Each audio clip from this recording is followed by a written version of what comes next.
Real Enigmas and Theories is back again with another video, or another live stream, I should say. How y'all doing out there? Yes, indeed. Let me look and see what's going on in the chat. Hit that like button on your way in, and just in case you forgot, you know what I'm saying? Let everybody know that you rocking with the Real Enigmas and Theories tonight. You know what I'm saying? I had an Ort bow yesterday, and so I wasn't able to make the live stream happen. So we pushed it back to the day. It's all good. Everybody who's here is supposed to be here. We rocking live and direct tonight. We're going to talk about episode 6, talk about what's to come for episode 7. And since we don't have the episode coming on like how we do with the pre-games, I will open up the chat this evening so that we can build. You know what I'm saying? We got to build a little something. We got to talk about a few things. I'm going to drop some of the stuff that I wanted to talk about tonight. And then, you know, we'll go on from there, and we'll, you know, hear what everybody has to say about it. You know, I want to give a special shout out to my man Igor at Geek Academy. Geek Academy is the dope channel. I'm sure if y'all are over here, then y'all know about Igor. You know what I'm saying? Igor is definitely fire.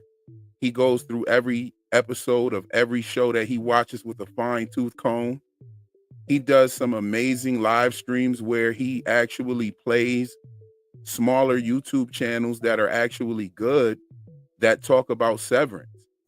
I've been featured on his live streams a couple of times. And I remember last year, I invited him to a panel on my channel. And we've done a live stream together. And we're talking about doing another one. I definitely got to say, shout out to, I don't know this girl. I just got hip to her channel today. I have been seeing a couple people in my comment section mention the channel, Helly R or Helly Refine, and it's Helly R dot EFINED, I think, Refine. But like, you just put a dot between the R and the E. It's a real dope channel. I love how we're on the same page, actually. You know, she really points out some deep esoteric symbolism. She's fire with that. And she also gets into the nitty gritty of the narrative, and she has some very interesting perspectives. You know what I'm saying? I think it's really dope what she does over there. Go check her channel out as well. You know, but without further ado, let's get into these shout outs real quick. Going down in here into the chat. Let's open this chat up real quick. Or let me do something real quick for us before we go there. Before we do that, let's pull up something else for you guys to look at. And some of these are going to be pictures that we're going to be talking about this evening. We got a lot to talk about, yo. This episode was slower. However, it made up for it with the information and the esoteric symbolism that it displayed. I loved it. This was one of my favorite episodes, actually, of the series. This was one of my favorite episodes. The symbolism was off the charts everywhere. We got some more egg symbolism with the egg rolls at the Chinese place. You know what I'm saying? Debbie Ebby Bo Bebby pointed that out in Igor's live, and I told her, I said, yo, I was trying to save that, John. I'm glad somebody noticed it, though. I was like, you know, I'm not going to say nothing about the egg symbolism in this video. I'll just wait until the live stream to bring it up.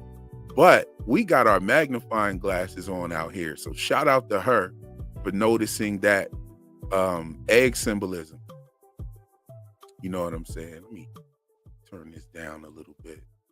All right. So we got Scotty Saturn in the building with us. He was here early. I wonder if you here. If you here, what's up? Welcome. We have Mary Sue was here early as well. Good to see you. Pam Jam, welcome. Latrice, welcome. Yo, Latrice, it definitely has the magnifying glass out for sure. Burt is definitely sus. His Audi said he isn't going to heaven. Sounds like he has skeletons in his closet. Yes, we got to get to that. We got to talk about that. We're going to talk about that. We're going to talk about everything. I didn't want to talk about Dylan in the video either. So we're going to talk about Dylan here. You know what I'm saying? Or should I say we're going to talk about Gretchen and Dylan, but we're going to talk about Gretchen. You know what I'm saying? Theo's in the building. Good to see you. Elizabeth is here with us. We have Penny. Bill Chill, what's going on with him? James. We have Lawrence in the building. Good to see you. Angel is here with us. WKR is here. Yes, Jamie. Burrito, good to see you here. Haven't seen you in a minute. Ghost Diaz is here. Godless Sheba is here. Doc Kaiju Labs is in the building. Good to see you as well. Daniel is here. We have Mickey B, the wonderful mod. She is in the building with us. Wonderful. Welcome, welcome. We have Kate Elliott in the building. We have Dubo in the building. Dubo, what's going on? Lola's here. The wonderful, beautiful Saggy Star is in the building with us. Yes. Good to have you here as always. Penny's here. We got Melonious Thunk. I like that. Thelonious Monk flip. Okay, I love it. Perfect. I've been binging your videos, Enigma. Yo, that's crazy. Thank you very much. Something in my very first, well, not my very first Severance video, but my episode 1 breakdown, something I was talking about Mill Chick going to the school and Miss Wong going to the school. I don't think she severed. I don't really remember exactly what I said in the video, but that kind of shined in this episode as well. So I don't know. I might go back and check that out. We got Zeppelin in the building. We have Ash here. Yes, Ryan is here. Connor, what's going on, Connor? We have S Drag Nasty. Who else we got? Frying Pants. We have the Witch's Brew with Dana Marie sis in the building. What up, real in chat? Happy Sunday. Yes, happy Sunday. We got Mr. Pentium. Good to see you in the building. Is Mark okay? Nah, he's not. He's not. He fell pretty hard and hit his head. And he just had like a serious, long, crazy needle stuck into his head in his brain and the fluid in his brain. And it looked like it made him feel better like at first. And then he just started having some kind of ill reaction from that. But Mark is not okay. He is not okay. But will he be okay? I think he will be okay. I think he'll live. I'm sure he will. You know what I'm saying? Joy is in the building. What's going on? Is everybody in? Is everybody in? This evening's entertainment is about to begin. That's what's up. Golden Child, good to see you in the building. Who else is here with us? Sunshine Chick is here. Hey. What's going on with you? All right, who else is here? Mary Sue is here. Okay. We have Calamitous Ortbo. Yes. I had a really good Ortbo. It was no calamity there at all. We had a really good one. Yes, Igor is the best. He's so dope. He's a very good friend to the community of YouTube and Severance alike. He has been shining light on the lesser known creators, and I think that's very dope of him, because when you start this YouTube thing out, it's like you're in the dark feeling around to find a ledge. You know what I'm saying? And it's nice when larger creators come through and show some love. You know what I'm saying? I know my page was small when it first started, of course, but once I got the eyes of people, like in 2023, um, one content creator reached out to me and said, let's hop on my live stream with me. And that was Tony Teflon. So shout him out. You know what I'm saying? Shout out Tony Teflon. He brought me up on this page. I had already had my 1,000 subs and I was monetized and everything, but he still didn't have to do that. You know what I'm saying? And that was dope. And that's why I felt like, you know, season 3 of From, I wanted to return the favor to Igor because he's dope. And I was like, yo, come on up on the panel. Let's do a joint together. You know what I'm saying? Let's do, you know, make thumbnails and, you know, all that good stuff. So we did that. And he's been cooking. He's definitely been cooking. Igor's channel is Geek Academy. Yes, it is. Yes, it is. We have Recon in the building. Yes. Thank you, Recon, for your generous super chat. And he says, check it. Winner tie equals Dieter twin. Yes. Yo, shout out to Jen, the teacher. I saw her post that in my Discord earlier today. I have been like, yo, it was so crazy. I had to do some work heavy today, some studio music work and stuff. And I had done the video. And I got done with the video around 7 in the morning, and I stayed up to 10. I was premiering it at 10 in the morning, and I stayed up to 10 in the morning. And y'all not gonna believe what happened. Like, as soon as the video started playing, and I was greeting people, I literally fell asleep right in front of my phone, yo. I was in bed. I woke up and the video was ending and I was all embarrassed. I was like, damn, I wasn't even in the chat for the premiere. I greeted a couple of people in there and said what's up to a couple of people, but then I had passed the fuck out. I was gone. Like, I was up for a very long time. I was up for over 24 hours. So, you know, bless my little heart on that. But yes, indeed. Thank you for the super chat once again and your generosity, Recon. It's much appreciated. The winner tie equals Dieter twin anagram. The anagrams are going crazy with this show. Like, the anagrams are all over the place with this show. How the fuck did they do that, yo? They went nuts with the anagrams all over the place. You know what I'm saying? Who else is in the building with us? We got Kaylee in the building. Good to see you, Kaylee. We got Daniel in the building. Daniel in the building. What's up? What's up? What's up? Edward's here.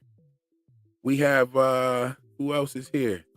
Miss Anthrop. Okay, what's good? What's good, Miss Ann? Joseph is here. We got Coils in the building. Ryan's here. I said Ryan. We got my brother All City Big Heck is in the building. Good to see you, fam. We got When Elephants Fly in the building. That's a dope name. Where Elephants Fly.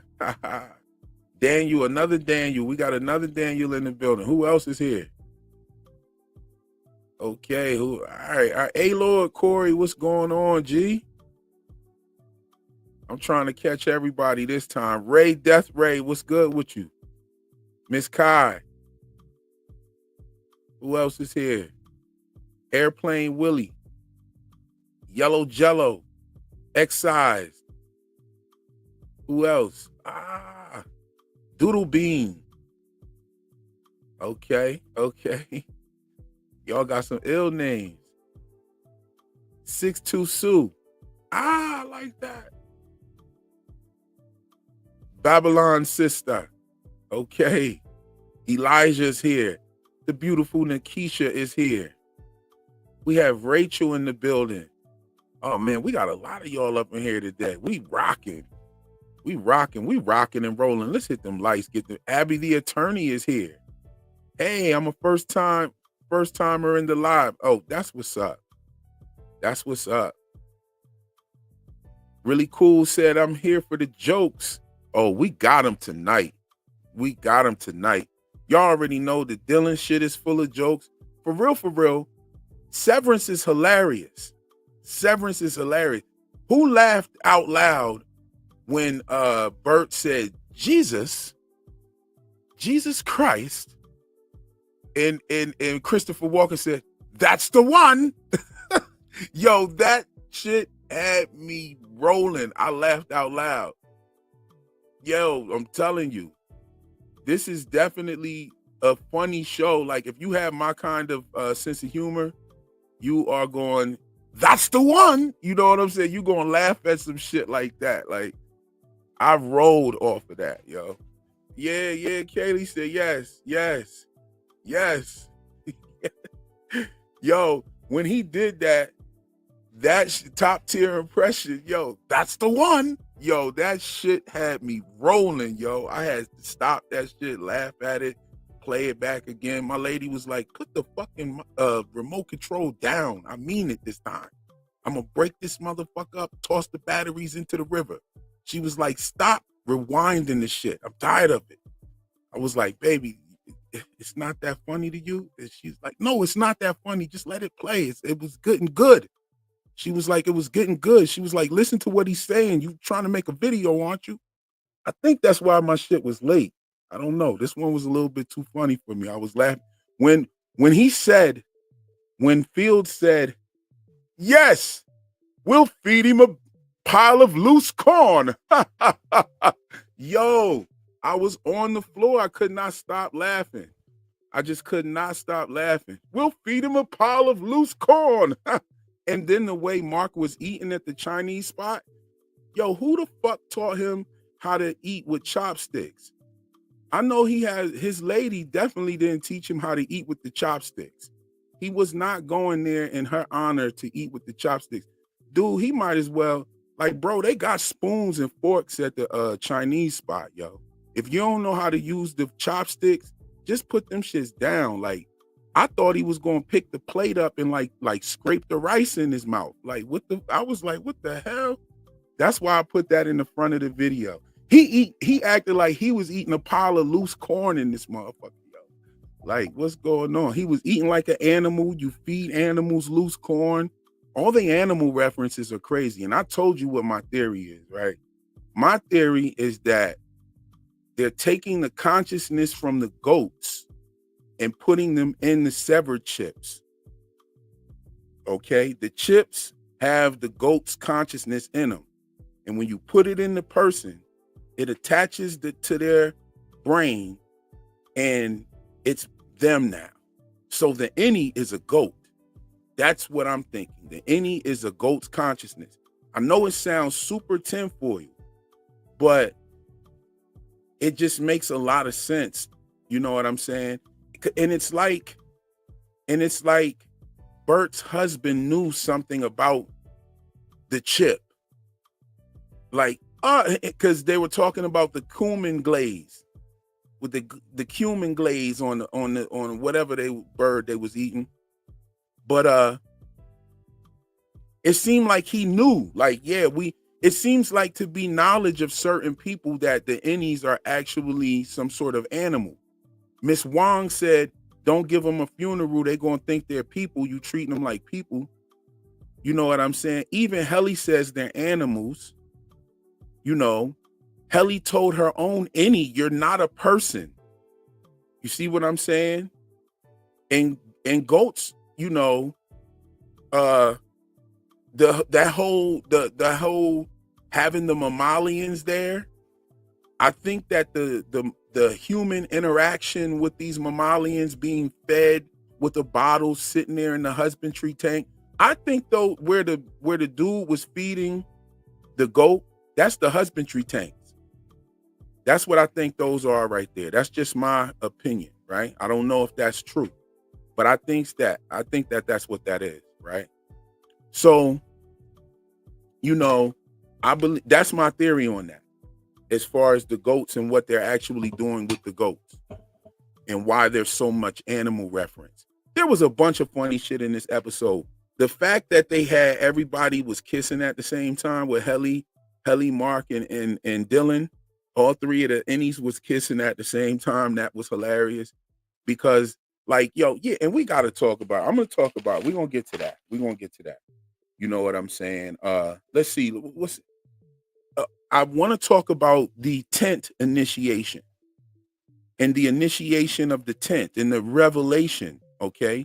The tent represents the grand drape, and the grand drape is the grand veil in Freemasonry. okay? And many other mystic schools of mystic thought as well, they refer to the grand veil or the grand drape. And this had been, steeped in mysticism. And a lot of these traveling mystical schools, these traveling schools would go around and they would teach this art form, okay? And after they would teach this art form, they would put on plays that were kind of like they were plays just like what we see here with Severance. It's like just like the plays or initiation rituals that Masons have. When they do a ritual, it's actually like a little play that's talking about different figures, like the widow's son, which is Hiram Abiff, and King Solomon's temple and whatnot. That's what these tents represent, and that's what they mean. And both of them, sex magic is a real thing as well. And if you notice, like, both of them went through the tent in order to have sex, you know what I'm saying? So they both got down in the tent. So, I wanted to talk about some of that.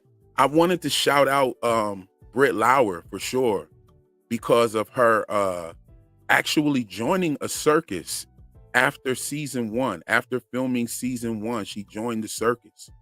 You know what I'm saying? Yo, we got 2 super chats.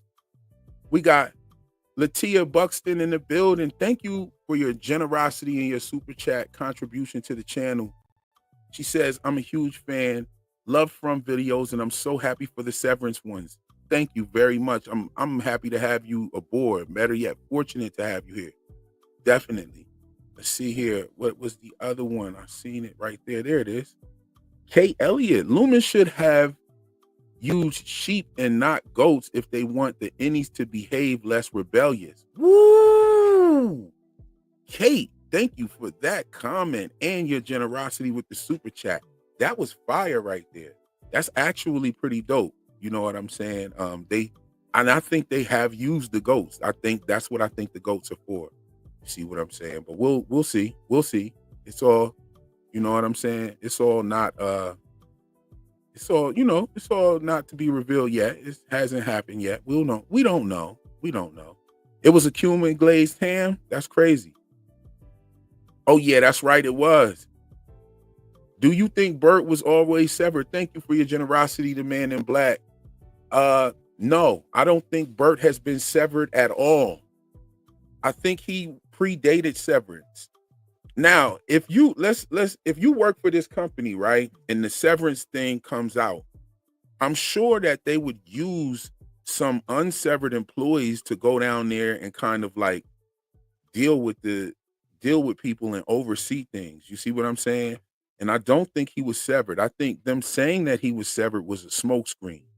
I think he was a secret agent. If you saw my video, because check this out, right?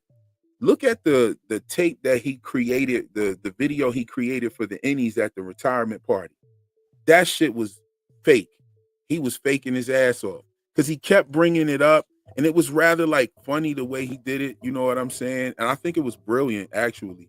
But I don't believe that that's what it was. I don't believe he was actually an Innie at all. I think he was just watching himself do that as well. You know what I'm saying? Let's see what's going on here. See another super chat. Lawrence drops a super chat. Thank you for your generosity, Lawrence. And he says, why are Burt and Fields so intent on making Irv think that he and Burt had sex? Whoa, that's crazy. Burt lied about getting fired for sexual acts when we know he retired. That's a fact. So why was he letting him know? What if, plot twist. What if Irv says, hold on, wait a minute, I'm not gay. but then Burt slips out like, well, you are down on the severed floor. Like, you know what I'm saying? Like, that would be a plot twist. That would be funny as hell. But no, thank you for that super chat. And yes, you're right. Like, that's very crazy. I thought that Fields was trying to get them together. Like, that shit sounded weird as hell to me. Like, he's like, yes, I think that you two should be able to experience love together. I hope it was beautiful. I was like, man, get the fuck out of here. Are you kidding me? What's going on? What's really going on? You know what I'm saying? Because he knows, right? I think we just uncovered something. I think we just uncovered something.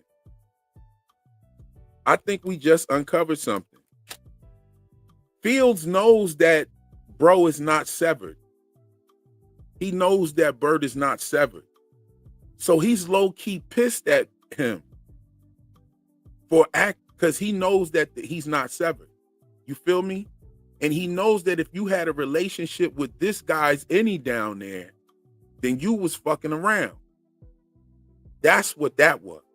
That's why he was spilling the beans. That's why he was talking. It wasn't about the wine. It wasn't about the wine at all. But Fields knows what time it is. That's what it is. And Burt is not a regular Lumon employee. Look at his crib and look at the rest of their cribs. You know what I'm saying? This motherfucker got a $11,000 painting on the wall of a clown.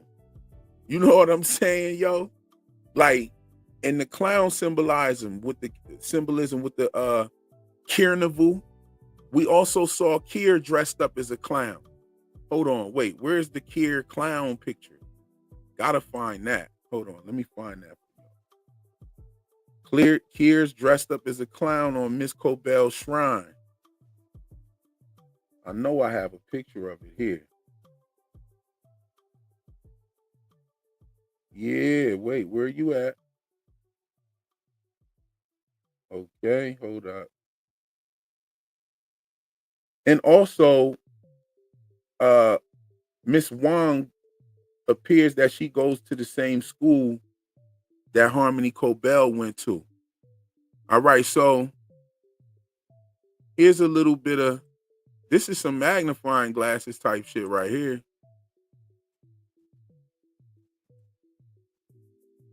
Hold up. There's Kier right there as a clown, y'all. And there's the carnival. This is why we're seeing the tent symbolism. You understand what I'm saying? We're seeing the tent symbolism and the carnival and the Masonic symbolism. This is why Heli says ta-da. Ta is the ancient Egyptian word for earth. And da is give. So it's like, I'm going to give you the earth, or I'm going to give you the world, right? Or I'm going to give you the knowledge of the world, right? Ta-da. I'm going to reveal something to you. I'm going to take you out of ignorance. Ta-da. Here it is. This is a magic word, okay? It became popularized in vaudeville, right? And the fact that Britt Lauer actually joined the circus, it makes me think, like, was she just trying to get immersed in the symbolism that's surrounding her character? Is that what she's trying to do? Is she trying to, are the actors, because I know this show is not as secretive as From is. From is very secretive, where like the actors don't even know what's going on. You know what I'm saying? They just know as far as they've acted, right? And then they're left in the dark with us. Like right now, they're in the dark with us. But this show, I'm sure that like they know what's going on. They understand the folklore behind it.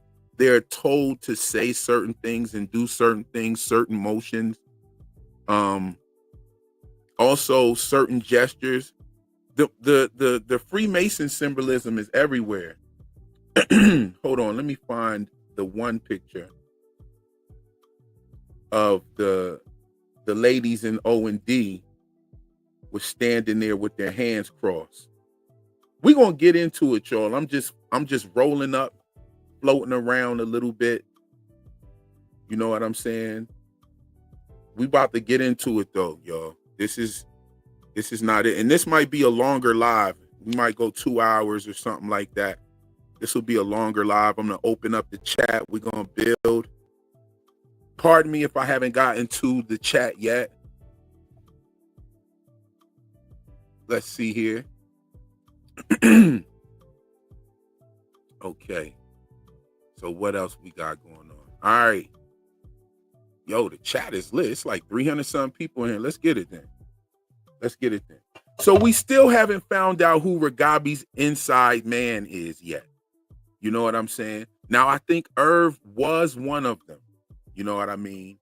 I wonder if whoever Irv is calling is actually checking those messages. I wouldn't be trusting that cell phone. I mean, that pay phone out there. I wouldn't trust that. And I damn sure wouldn't leave my voice on shit. I don't know who's listening to this message.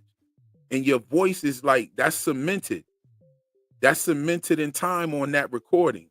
So you get yourself caught out there like that. You know what I'm saying? You get yourself caught out there like that. I don't understand Irv's thinking on that. What's going on with Hodor having the key to Irv's lock? Now, I understand him having the keys to the door. Bro pulled out a key ring with more keys on it than the dude from the Matrix, the key maker. This dude had all the keys in the world. That shit opened up everything. That shit opened up the door. That shit opened up Irv's lock on the chest. Like, why in the hell would he have the key to his lock? I'm puzzled on that. I've been trying to figure that out. Like, okay, so why would he use the lock that they gave him for the sensitive intel? That doesn't make sense. So maybe he got the lock himself. And if he got the lock himself, that means Lumon got keys to locks that's in the store and shit. You go buy a lock and Lumon got a key for that shit. Somebody brought up something very interesting as well to me, that they could have made copies of the key when he puts his stuff in the locker. But why would he take that key with him to Lumon? That would be the dumbest shit ever. I don't think he does that. You know, you would hide the key in plain sight somewhere. You know how sometimes people leave a key under the mat or a key above the door frame. You know what I'm saying? I thought that was crazy. You know, I thought that was crazy. I think Ragabi telling Mark to look for the black hallway tells me, and my theory was that Irv is Ragabi's man, inside man, and she has shown him the hallway. If you go back through my videos, I said this weeks ago. I think she showed him the hallway. I don't think he's seen that hallway before as an outie, because how would he have seen it if he's an outie? I think someone maybe have showed him a picture of it they may have taken or described it to him and told him those were instructions. You know what I'm saying? Ragabi has reintegration instructions. You know what I'm saying? And so that's what I thought that was. You know what I mean? Now, I also think that Milchek is the inside man. He could possibly be the inside man, because we know Irv ain't there no more. But I definitely think that Milchek could be an inside man. We seen him come late for work. You know what I mean? And that was the same day that Gretchen came to meet with Dylan the first time. You know what I mean? But and she came in there with that little ponytail, that little braid, the little dookie plait in the back. Nah, she ain't come that way this time. She came up in there with her hair down. She was smelling good. And all them kissing and hugging all together and all that. Dylan ain't nobody gonna be able to tell Dylan shit. You know what I'm saying? At least he did tell him where to get the directions to that hallway. At least he did do that. But ain't nobody gonna be able to tell Dylan shit up after this. You know what I'm saying? Hold on. Hold on 1 second. Let me see.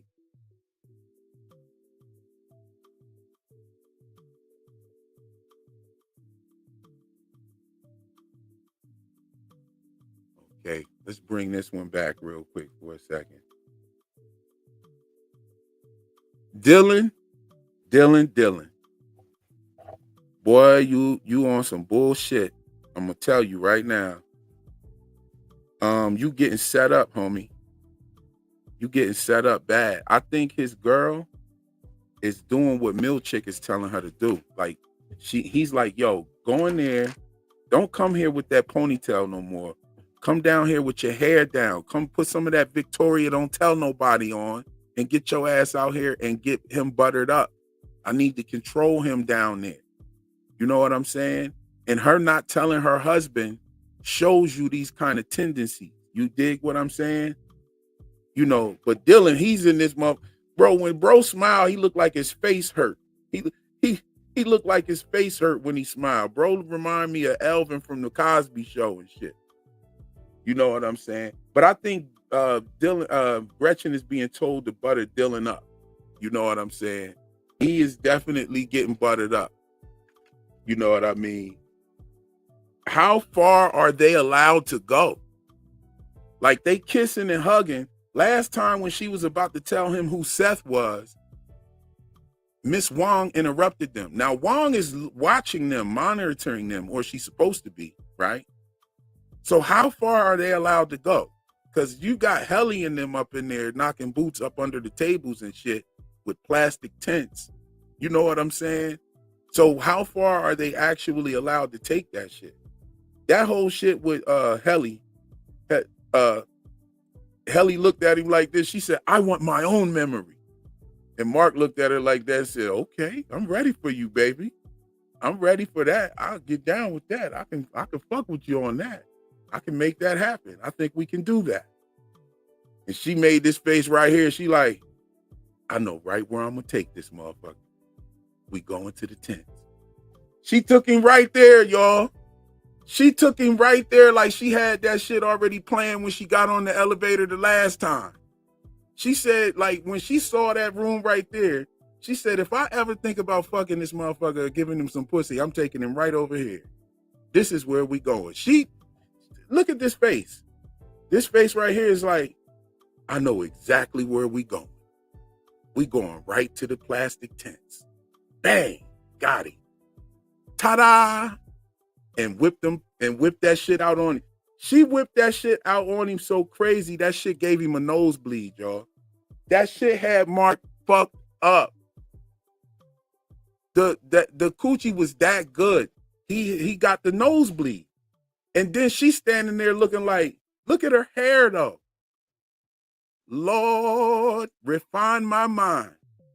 What's going on, y'all? I'm about to release a gospel album called Lord, Refine My Mind.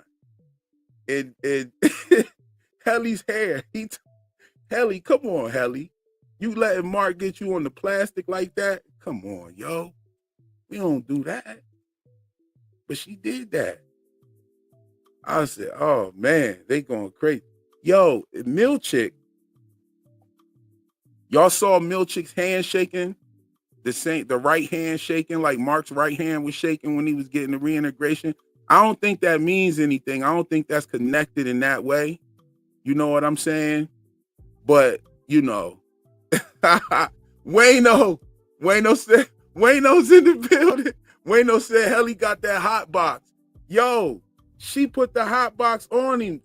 Juan couldn't do nothing but say, yo, just tilt your head back, man. Just tilt your head back. You did all that rustling and moving and gyrating up in them plastic tent. And now look at her hair. You done fucked her hair up and she done fucked your nose up. Y'all got to make something happen here. Dylan, he's like, man, he just happy that he got some kisses. Y'all ain't gonna be able, he ain't even get no pussy. And you still ain't gonna be able to tell him shit. Now, speaking of that, the only thing that is gonna make him flip is when he finds out that Milchick is smashing Gretchen. Ping! That's gonna be it right there. Because think about this. He's going through like a traitor phase or a traitor arc. That's all this is. This is like an arc where he's like, you know, being selfish, like, fuck the group. I'm out here meeting my Audi's wife. I don't really give a shit about what y'all got going on. Like, none of this. I got kids and everything out there. I want to know what's all going on with that. I want to hear about, he calls them offspring. I want to hear about my offspring. I want to see my wife come through here. They had the pictures and everything. Like, look, they trying to make them bang. What is this? What is this? I think they get to take it all away in that room there. They get to take this right here all the way. And what the fuck is this little girl, Miss Wong, just watching the shit for? Like, what's going on with Severance? Like, when Mark told Helly that they smashed, she was looking like this right here. She wasn't happy at all. She wasn't happy at all. Yo, shout out to Mano. Shout out to Mano. I gotta play this. Mano, you in the building. Hold on. Oh man. Real enigmas and theories. If this not good, or if it's not the good graces of my family, I don't want it. Keep doing your thing, brother. I was like, is that Wayno? Yo, Reels and Enigmas. Let me tell y'all something real quick, y'all. Y'all see this brother Reels and Enigmas, yo? I found his channel got suggested to me because y'all know I be watching on my nerd shit. You know, I've been heavy on the Severance recently, and I'm gonna keep it 100. His breakdowns is for niggas. Like, if you a nigga and you like breakdowns, he breaks it down for you. Like, he can break down the show. I'm actually super impressed with this brother does. I found his channel yesterday. I subscribed. I tweeted it out. Sent him a super chat. He sent me one back. Much love to the brother. Reels and Enigmas and Theories. Real Enigmas and Theories. Y'all got to get on his. Get to his channel, y'all, for real. Get to his channel. Yo, shout out Wayno in the building. Good to see Wayno up in here. Wayno, we on our nerd shit up in here today, but we still got jokes though. We still gonna keep it hood. Like, we still gotta talk about this shit like it is. Helly got the hot box for show. Shout out to Kate Elliott. Thank you for your generous donation to the channel. And she said if there's a couch in that visitor room next time, then we know they're gonna let Dylan and Gretchen go vessel level. Hey, yo. Gretchen and Dylan sharing vessels is wild in front of Miss Wong, y'all. What the fuck are we talking about? This is crazy. I mean, Miss Wong is like 12 at best. Like, what the fuck? I know the actor is actually a grown woman, but she looks 12 on this. You know what I'm saying? She's 12, you know. But yes, Wayno said he likes the heir theory. I do too. I think that Helly wants an heir to the throne. She wants a successor. And Mark is important. Mark and Gemma are important. We know that Gemma is essential. And from the very first episode, Mark has proven himself to be essential as well by getting on that horn, talking to the board crazy, saying, send my people back, and they went and got him. So he's proven himself to be essential. All the way down to making a stop motion animation about all this bullshit just to get them in line and get them in order. He's essential. And I think that Helly wants him to be the father of her child because of his role. I don't think that it's just, oh, Helly wants to experience, or Helena wants to experience what Helly experienced in love and all that. Yeah, it seemed like that when she looked at the kissing video from the elevator and all of that. But I think there's a deeper plan. And I think that was a part of the plan the whole time when you look at that Ort bow, right? So the Ort bow revealed that, number one, it was Helena the whole time. And a lot of us suspected that. However, it also revealed that Milchick knew the whole time. Because if he didn't know, he would have been like, Irv, what the fuck are you talking about? Leave her alone. Like, you know what I'm saying? But he was like, stop. You know, he was trying to stop him because he knew the jig was up. And then he made the call and got it flipped. I think that is what also leads me to believe that Irv is reintegrated, because how would he have known that was even possible, that Milchick would have even been able to wake her up or bring her back? How would he have known that? How would he have known that she was in Audi? You know what I'm saying? To that level of being able to just be turned on like that. How would he know? You know, was he screaming? Did Irv think that they were really outside and he was screaming at Milchick to turn on the OTC? That could be a possibility. but I think it's the former. But as far as the air is concerned, the whole meeting with them having sex in the tent was orchestrated. The Ortbo was orchestrated, and it was random as fuck. Helly makes fun of the fourth appendix with the story of Dieter. Milchick doesn't scold her or anything. He doesn't, matter of fact, he doesn't say anything to her. He just dips off and throws the marshmallows in the fire. And then bang, that leaves them alone. And they knew what was going to happen. If Mark wouldn't have came over to Helly's tent, Helly would have went over to Mark's tent, or Helena would have went over to Mark's tent. It was going down that night. That's what that whole thing was set up for. So yeah, the air theory is valid as fuck, as far as I'm concerned. You know what I'm saying? We got Wayno came through with another one. Let's keep the channel moving, y'all. Yes, let's keep the channel moving. Yo, Wayno, I've been watching you since Everyday Struggle. You know what I'm saying? You held it down on Everyday Struggle. I think that you were the more sensible opinion on the show. You know what I'm saying? I love your take on the music and the culture.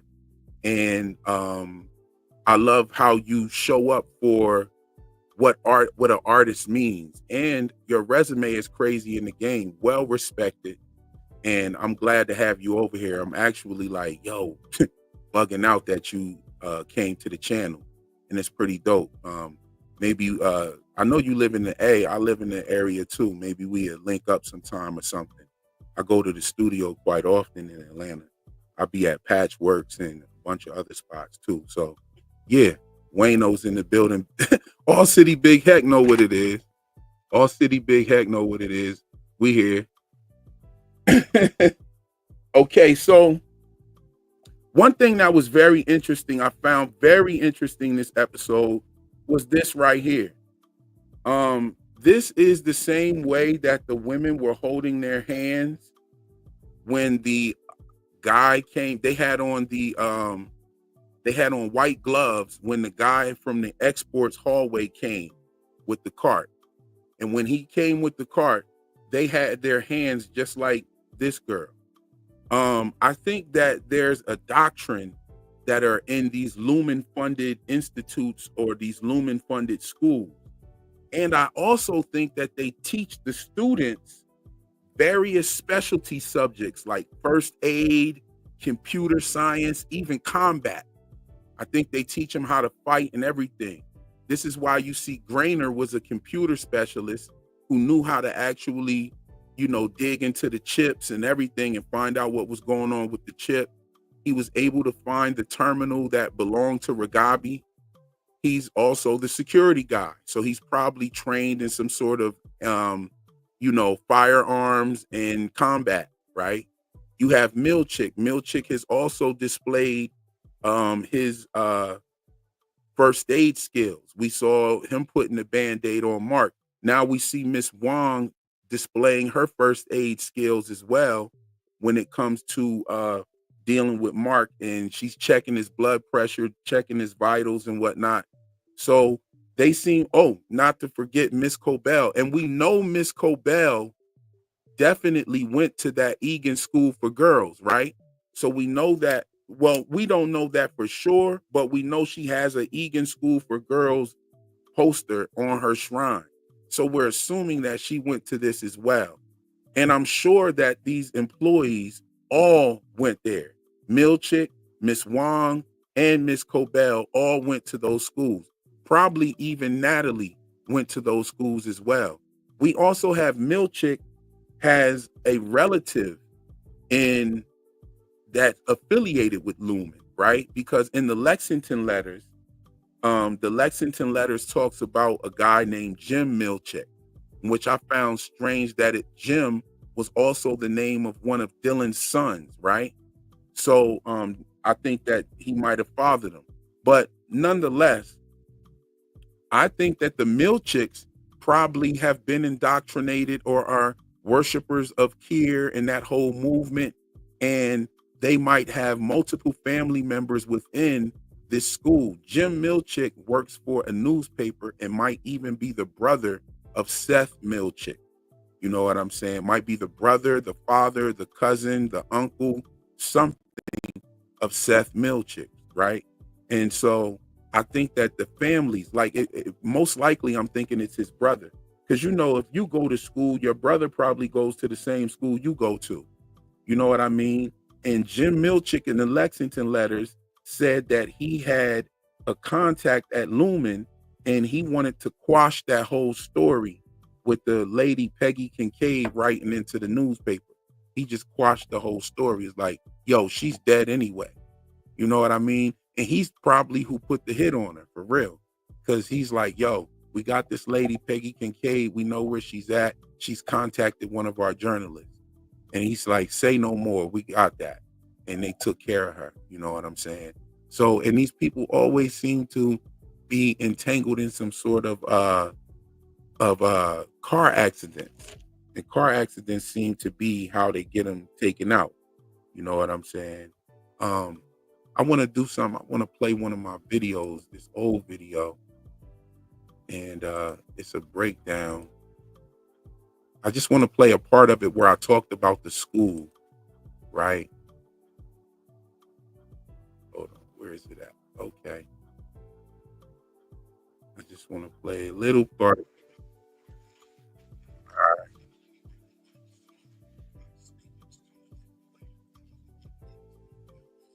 Okay. Uh-oh. Give me a second.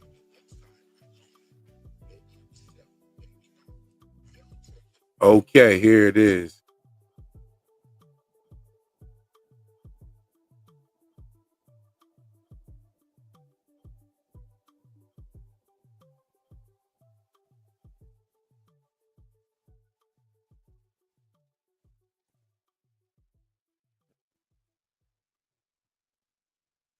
Okay, let's see. Has moved into Cobell's office that day because you see him unpacking his stuff. And Miss Wong, who's one of the new characters who's actually being played by a little girl, says that it was her first day as supervisor. I don't think she's severed either. Milchick says that he isn't, and even though Harmony Cobell has a split persona, she isn't severed either. Maybe they keep the management whole, and Mrs. Wong probably attended the same school that Miss Cobell did. She stated that she was a crossing guard before this, but that could mean something totally different than what you may think it is. Just like the break room means something else than what it actually should be. Besides, what would an Innie know about crossing guards anyway? None of them even bothered to ask what it was. That radical group that was passing out flyers did say that Lumon was testing on children, but the severance procedure leaves a split version of the person's mind. And I don't think that they would insert someone with a childlike mind as management. I mean, this girl's already a child, but it does seem like she has been brought up in the ways of Kier Egan. Milchick probably attended some sort of Lumon-funded school as well. And what if he started working there when he was around the same age? And the students in these various schools are prepped in various positions of management and then sent to different locations when they're ready. They're all probably trained in some sort of torturing methods as well, judging by the way they treat the Innies, especially when they do the break room treatment. And that break room protocol definitely requires some patience that the average person doesn't have. Also in the Lumon letters, the editor of the newspaper that Peg Kincaid was writing was also a Milchick, and he claimed to have an insider at Lumon. Maybe it was Seth, maybe not. Or maybe he has more family members that are down with the cause. We do know that there are other severed individuals outside the severed units at Lumon. And surely they have some unsevered devotees amongst the traditional working class. I mean, just look at the similarities between Wong and Milchick's personality. Both have this phony, friendly vibe that can switch at the drop of a hat. And they both do that cold, dark stare. Let me find out that Wong is the new Milchick. Just like Cobell and Milchick's relationship, Milchick and Wong do not seem to be in league with each other's common agenda. And you see this by the way he shuts the door on her, and also how she conceals the fact that she would rather play this water game than continue some sort of sorting task on her computer. I'm gonna just air this out real quick. Milchek was lying on Colbert. Okay, so that's what I was talking about right there. Pretty much everything that I was saying there in this video, it kind of shows. You know what I mean? He definitely knows about Wintertide. He knows that she's some sort of intern. He knows about her schooling, and it's most likely because he's a senior or an alumni of that same kind of subsidiary. Maybe, you know, I know that the Egan School for Girls or whatever, or what is it, Myrtle Egan School for Girls, probably probably for girls, but his was probably a school for boys, which they probably have very similar protocols, you know what I mean, and everything. I did put the call-in chat line down there. Just if you're coming in, just come on in and wait for me to bring everybody up. I definitely wanted to prove something to everybody that bro did not say fetid moppet, but he said fathead muppet. I just gotta, you know what I mean, show y'all that real quick. Fathead muppet.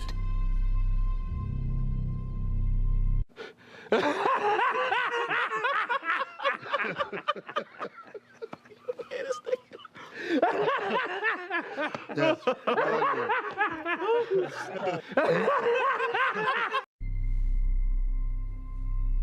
Fathead muppet.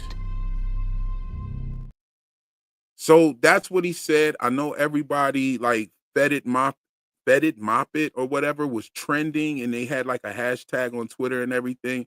But I'm just here to let you know that that's not what he said. You know what I'm saying? This right here, we were talking about Irv being a liar, and what shows that he was a liar was his retirement party. That whole entire scene was one of the best scenes in the entire series. Like I'm talking about from where Irv he leaves MDR with that they had Grainer's key card, so he was able to open up that new door that they were locked in. And Irv makes his way to O&D to find them having a melon party or a retirement party for Burt. And from the moment he stands at the door and watched Burt's video, Burt's Audi's video and everything, all the way to them shaking hands and saying farewell to Burt, all the way to him walking back to MDR and then saying, let's burn this place to the ground. That was probably the dopest scene. And it gave John Turturro and Christopher Walken that chance to let us know that they were going to be wrecking shop in this entire series. Like, and they have not let us down.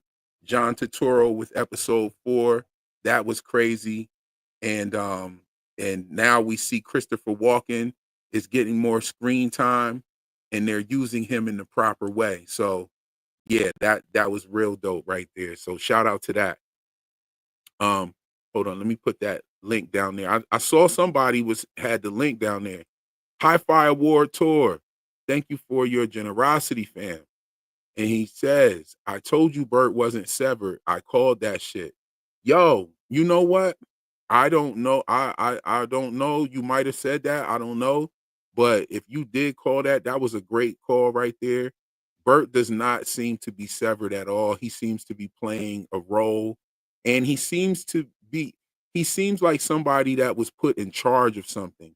And it looks like by the looks of his crib, like it looks like, you know, he might even have a higher salary or maybe have some stake in the company as well.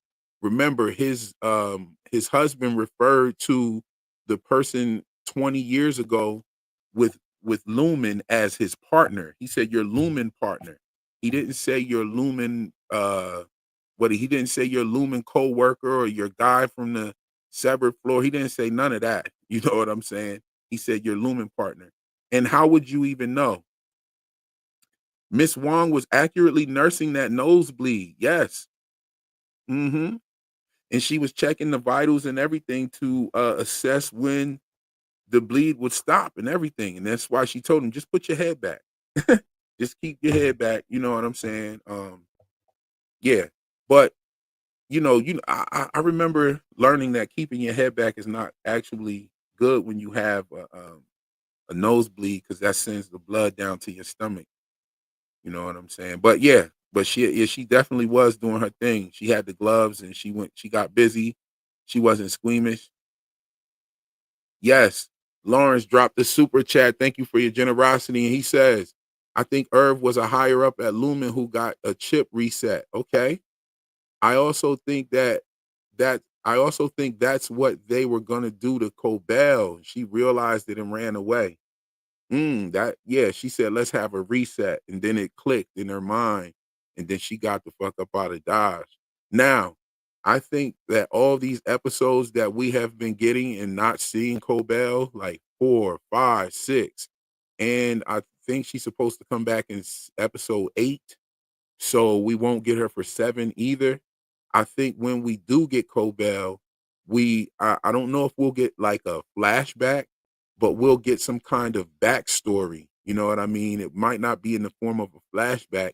It might be just some information that kind of brings everything into perspective on what she actually has going on.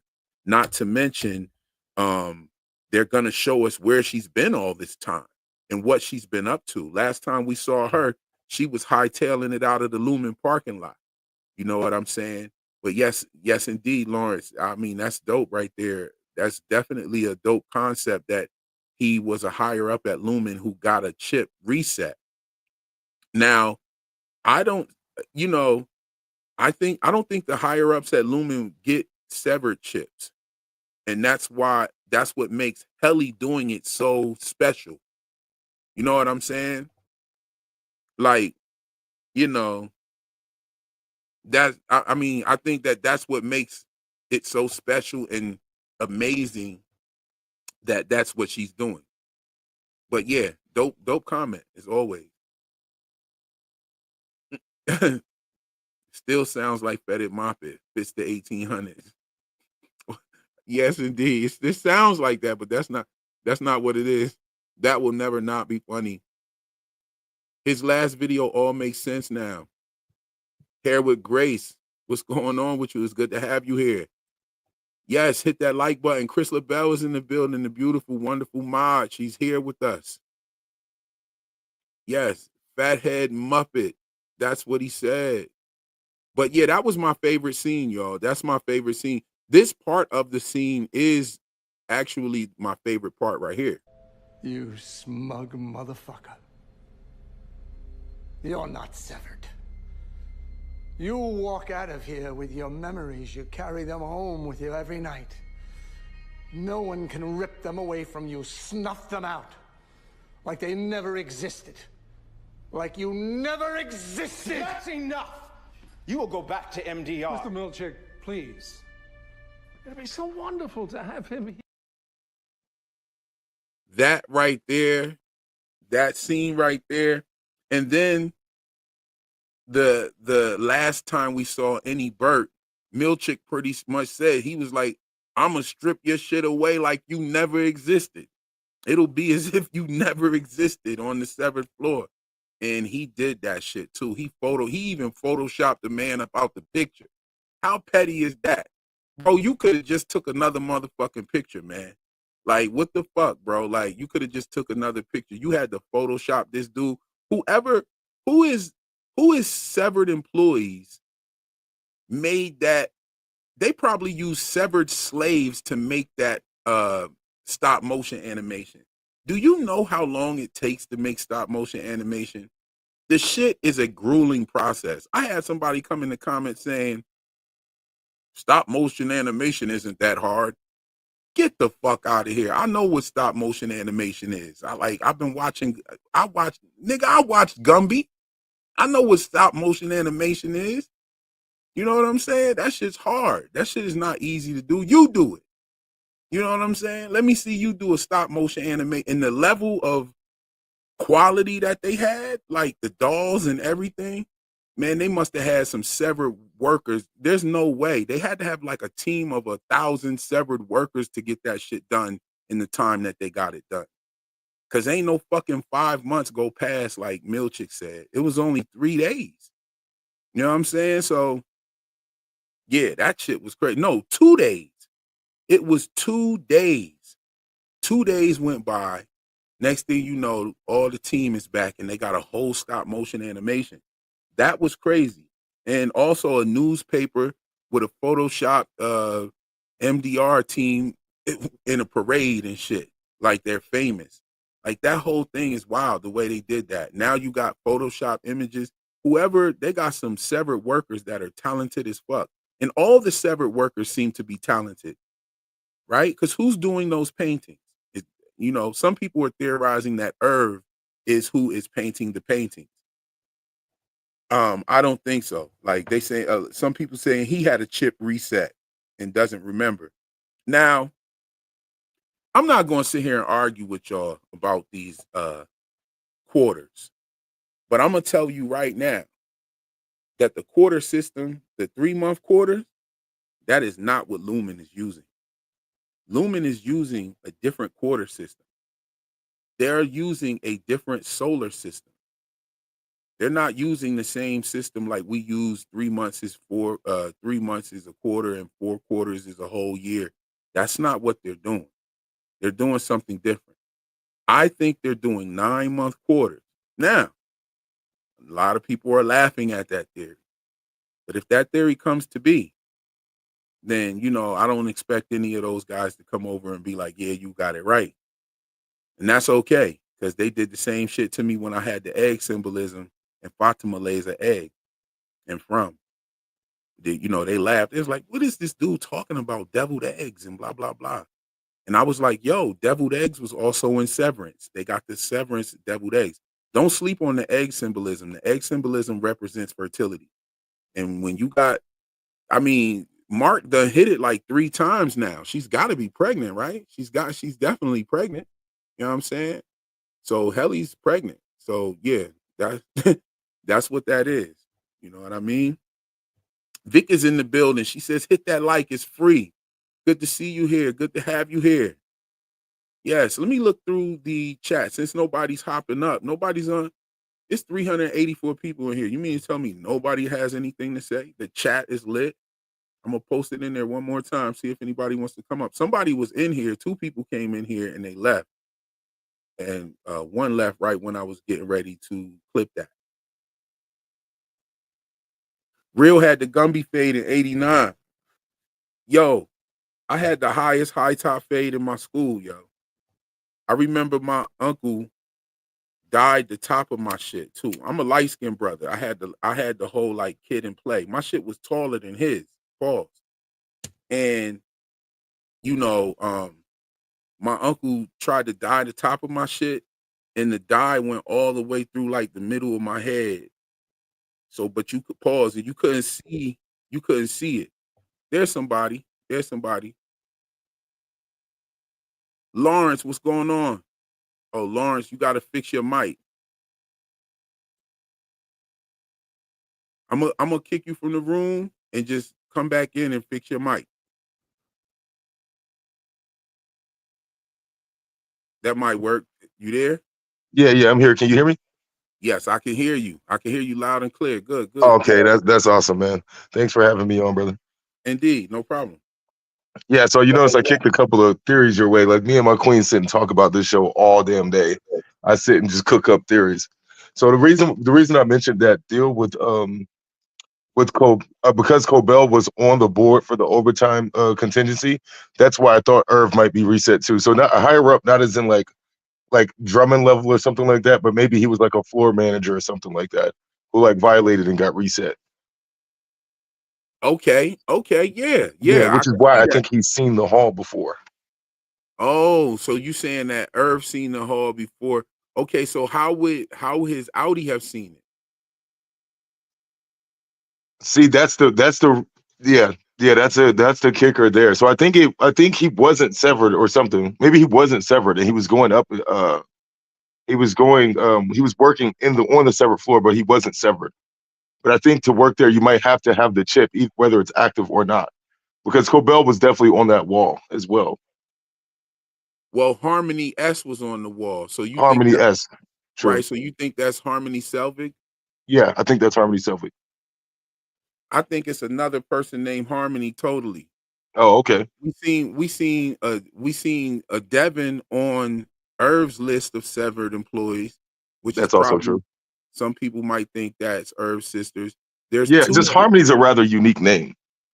It truly is. It is. Dylan. Dylan is rather. It's kind of unique. It's not But I'm right. as But I'm unique. also aware of what you said. Like Cobell is like probably not severed, or if she is there, it's not being activated. Like you said, like her crazy is all hers. She turns it on and off whenever she wants. She definitely is playing two characters, and I wholly believe that she's also like cosplaying her mother as well. I do too. That's what I think it is. Oh, Joy is in the building. Let's bring her up on the panel as well. Joy, Right. how you doing? What's going on with you? Hey, can you hear me? Yes, we can. Oh, that's great. I muted my TV, so I don't know what's happening. How y'all doing tonight? All is I'm good. well. All is well. What are your thoughts on this episode? I know we talked a little bit in the Discord. If one of the mods can drop that link to the Discord in there, you guys meet us in the Discord. We be having some real dope conversations in there. I know I've talked to Joy in there as well. But yeah, let's hear your thoughts. So, like, we were talking a little bit in the Discord about all the salt and pepper shakers that Burt and Fields have in their house. What are your thoughts on those? Because I thought they were all like made of terracotta, but then Jen, the teacher, was like, "No, I think they're all teak," which fits in with the mid-modern century thing. And I was like, "Yeah, yeah, Mm. yeah." So, what's up with all the salt and pepper shakers? What's that alluding to? Okay, so I'm doing a little thoughts on that. I've been formulating some thoughts on that. I don't want to go into them now because I'm not sure on them or 100 on them yet. But I can just say this: she's right about the teak. Mm. Okay, okay. Well, Ghost also D is in here. here's So another I can thought. just say this: she's right about the teak. Mm. Ghost D, yes, if you could mute the other device that you're listening on. Mute that other device you're listening on, Ghost Diaz. We got a super chat from Bizarre Productions. Thank you for your generosity. And they say, amazing channel, man. I think you'll like The Vigilant Citizen, full of articles on all of the Masonic and occult symbolism in real world media.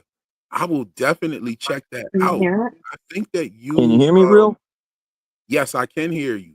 Okay, bet. Sorry. I'm trying to Yes. figure out my first time. So Oh, no problem, no problem, no problem. I was just going ahead and I was just responding to the super chat here from Bizarre Productions. Yes, So, I are there any definitely want to Sims check that fans out. in the house? Because Hold, that hold on, clown painting hold at on one Burton second. Fields reminded me of the.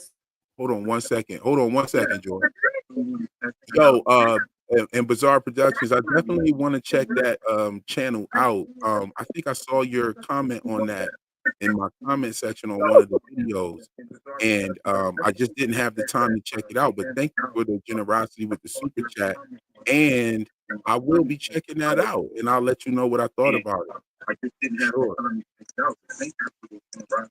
Joy, what was you saying?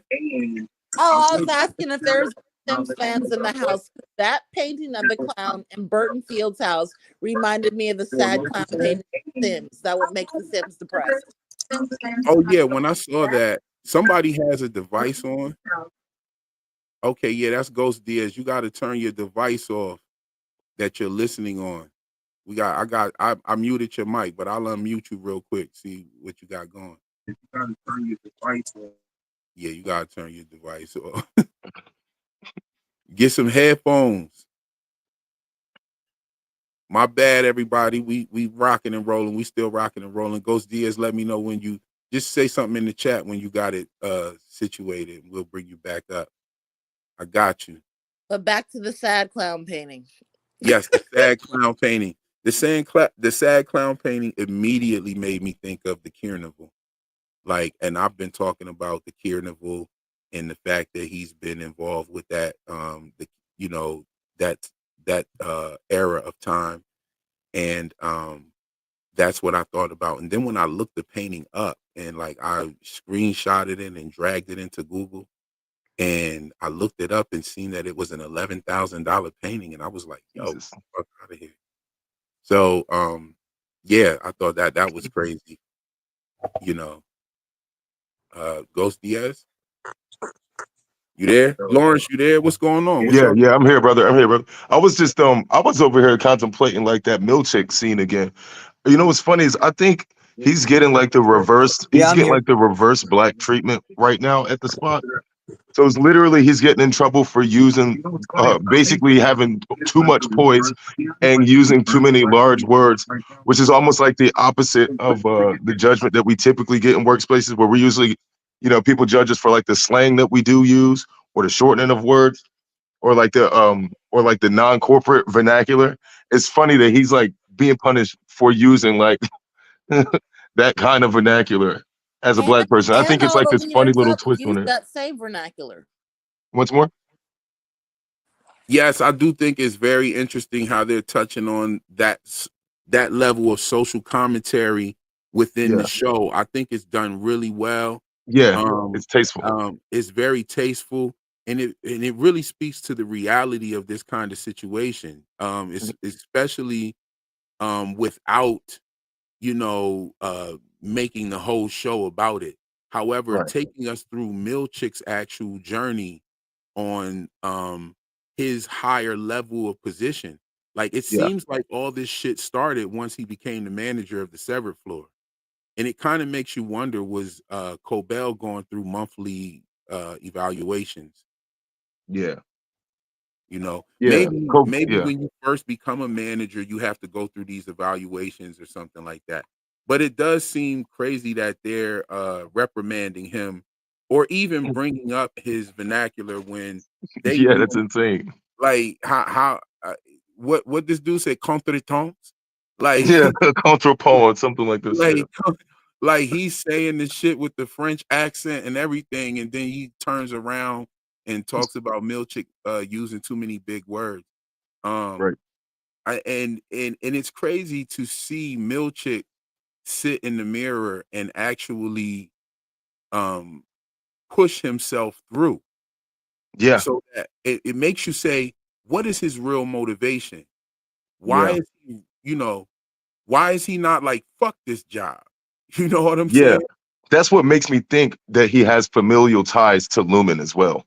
That's what Yeah. makes me think that he's got like some extra motivation. He's almost certainly like been raised in that group because he doesn't see the company as wrong yet. I think eventually he will, but he sees it right now as a deficiency in himself, which is crazy. Mm. I like I what think he's a family Kyle man Goss too. says. There was Kyle- another Milchick in Lexington letter. Yeah. Yeah. So I definitely think there's some familial ties there. Also, I think he might be a double agent and he needs to keep that job. So because he can't do his work from not working there, right? So, and there's another layer too. I also think that once you're terminated from Lumen, your life is in danger.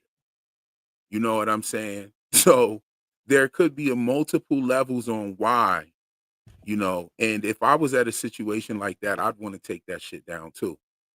You know what I mean? It's it's like you join a gang and you can't leave it unless you die out of it. You know what I mean? That's what he's in, I think. Um, Yeah.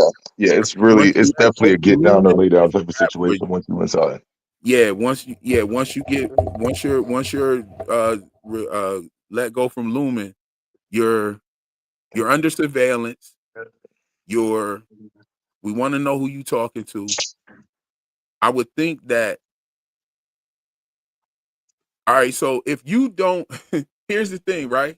If your Innie is the one doing the work, Right. imagine you go to work one day and they tell you you're fired because of some shit your Innie did. But you're like, yo, I didn't do that. So like, that's got to be the biggest Right. shocker. That's actually pretty funny. You can actually get fired for something that you technically did not do. Right. You know what I'm saying? Like, that's heavy. That's heavy. What do you Right. think It's like you about? just walk in an office every day and all you feel is yourself going up the elevator and then you just leave in the elevator Imagine one day you just go up and you come back down and you got boxes and shit in your hand. Like, damn, they fired me. You Yeah, just holding some shit when you get to the bottom. Like, yo, you got a little that crystal would be head, crazy. you got a little crystal face and all that. You Right? like, damn, Right. he Got had hat this and a down book there. bag on. Like, damn. I'm up out of here. I Damn, that thought about that. Like, you don't even experience being fired, bro. You just really like, Well, that yeah. other Mark got fired and he cursed him out on the way yeah, out. I was about to say, fuck you, Lumen. Oh yeah. You know what I'm saying?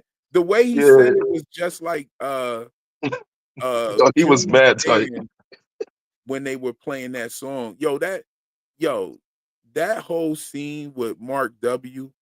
They really missed the opportunity to like show his face and show him snapping out and shit. Because we Yeah, only yeah. heard it. Like we didn't really get a chance to like see it. You know, they were showing Mark's face the whole time. I wish we would have seen what he looked like snapping out on Lumen. They Yeah, missed the that shit would have opportunity. been fire. That shit would have been memes all over the place. Like, yeah. But yo, But about that scene you just also showed with Irv, Burt, and Milchick, mhm. yo, Burt was definitely in control of that room. Like, I did not realize that until you just showed it with the context of episode 6. Like Milchick was about to crash out, and then Burt just like puts his hand up and stops him, and he stops immediately. Like he stops crashing out immediately and lets Irv stay, even though Irv just basically cussed this nigga out and is not even in his own department. So I was like, Oh wait, yeah. why did he have so much pull? Because Milchick I, pretty much don't listen to nobody yo, but that himself you know or what? Cobell. And I didn't know what you were just talking about right now, but that Yeah, was in my notes. yeah, the scene you That just was played. in my Yeah, notes for the video on how Milchick followed Bert's lead when he said let him stay. yeah, yeah. He When he stopped him with said like let his him hand. He stay. like raised the hand and was like, "No, yo, he's good." And I was like, "What?" Yeah, I'm telling you that right there. That was in my notes and I didn't put it in there. Sometimes how I make my videos is I have these notes. I watch the episode and I make notes. And I literally write a rap about the shit, right? So That's fire. right. So then I take and I switch the rhyming words, but sometimes the rhyming words be stuck in there and shit. And Mm. sometimes that is why I leave things out.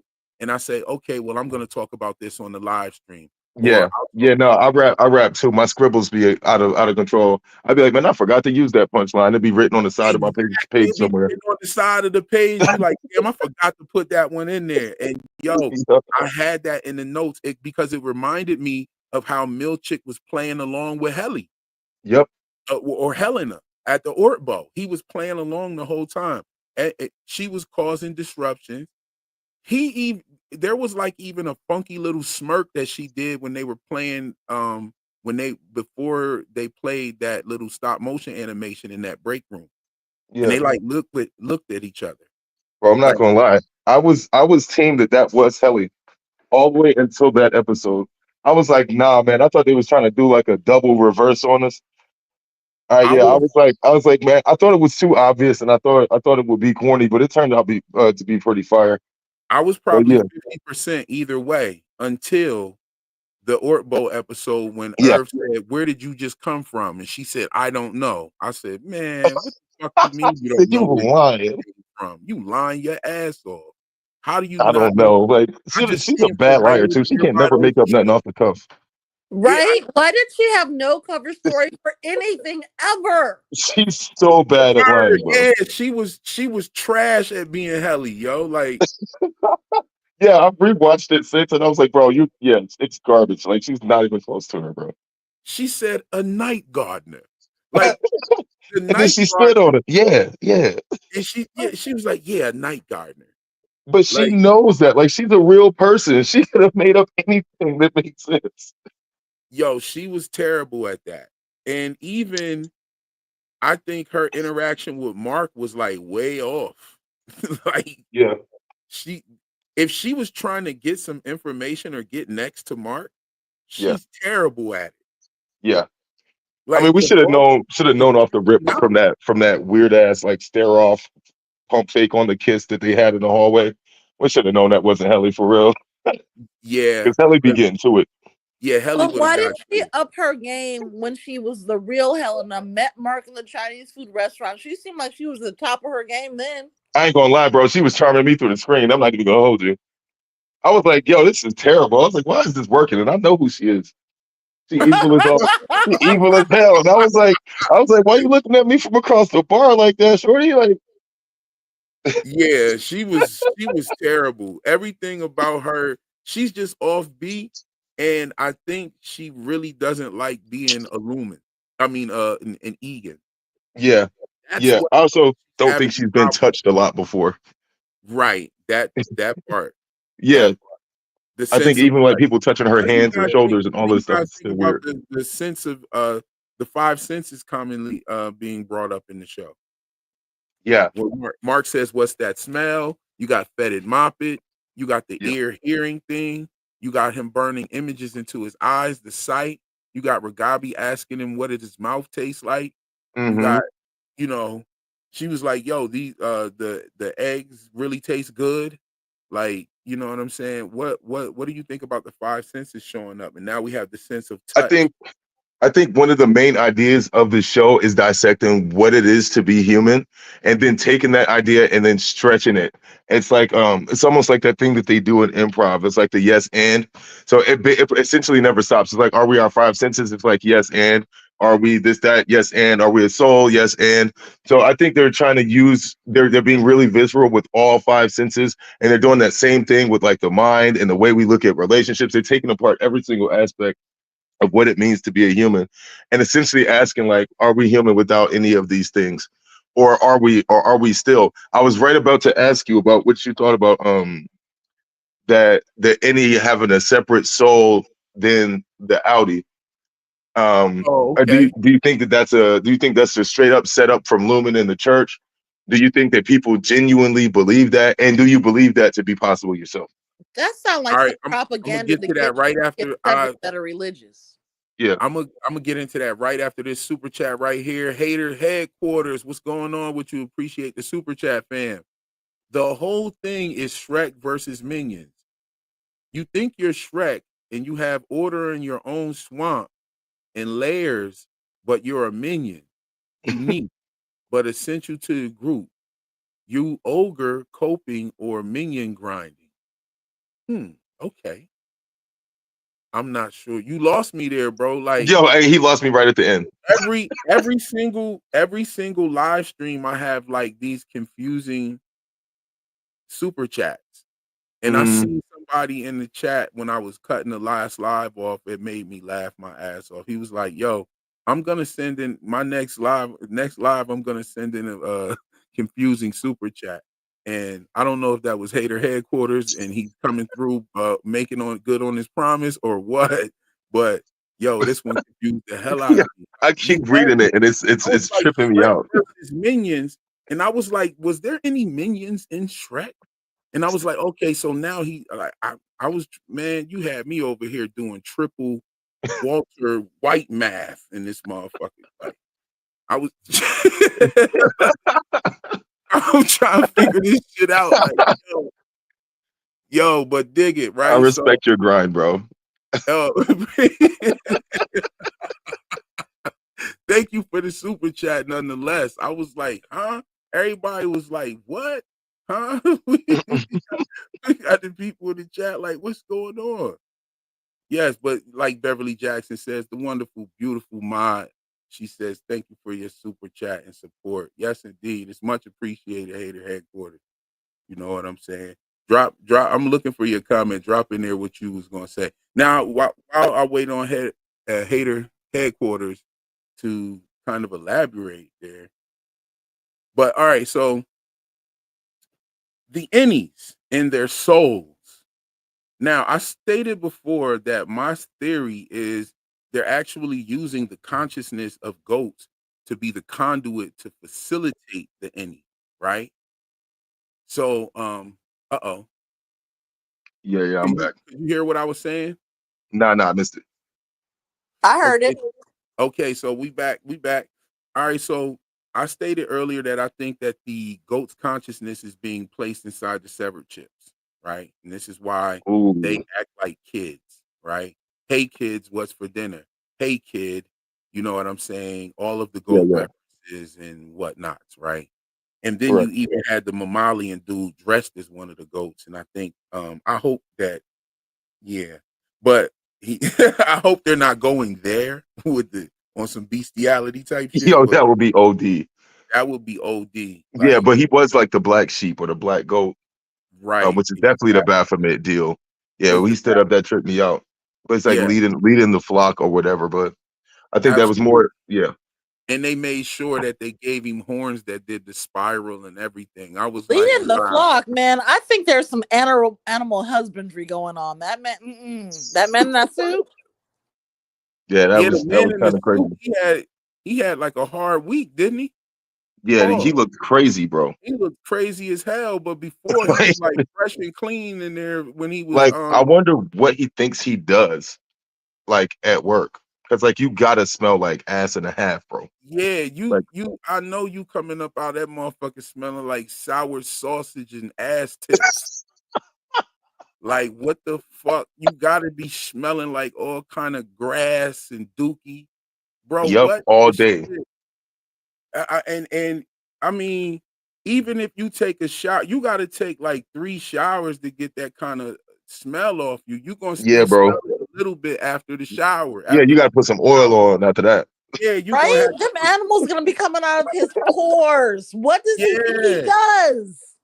That Yeah, I motherfucker. wondered that. I also thought about that. Because I rewatched your other video too, when you told that joke. You said, "Yo, imagine they got your Innie doing this, and it was with those tempers down there dancing with the mask on for the waffle party." Yo, that's crazy. I Cause was like, "Yo, do they know that they doing that shit? Like that's insane, bro." Right? But Real, those you said also your might. last like, video is that an obligement session? that's what I think the obligement session is, bro. I Mm. think the obligement session is, and then I've been asking Bro, they myself, gonna have Milkshake down there dancing in a mask, bro. oh man, come on, bro. No, No. Yo, hey, yo, hey. Pause. They'll give him an Egan mask and just be going crazy down there. Any kind of nigga dancing in a turtleneck, he got to get the fuck out of here, bro. The way he was hitting the moves in the turtleneck, he got to go, bro. He can't come through no more, bro. Yo, he snapped in that turtleneck, bro. man, I you know, I was swear, watching an interview with Terrell, and they said that they almost didn't include that dancing. They included it the last minute. that's crazy. That's literally one of the best scenes of the entire first season. Right? Like, and like cinematically.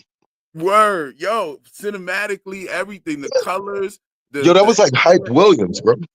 Word, they was on some Spike Lee shit, bro. Spike Lee, right? They was on spinning the camera, spinning the cameras and shit with that dance scene. Oh yeah, flashing the lights and all of that. Yeah, that was crazy. The camera spin when Milchick was opening up the paintings and Natalie was walking around him, the camera spin on that, bro, it made me nauseous in a good way. Yeah, she looked like a lioness, like hunting. Like she looked like she was hunting. Word, that's what I Like, said. it's crazy. I was like, I rewinded that like 4 times, bro. Now people are thinking that.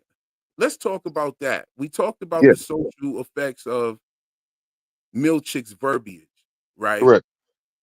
And a lot of people are thinking that Milchick and Natalie's eyes are saying something that only them two can understand at the time. Yeah.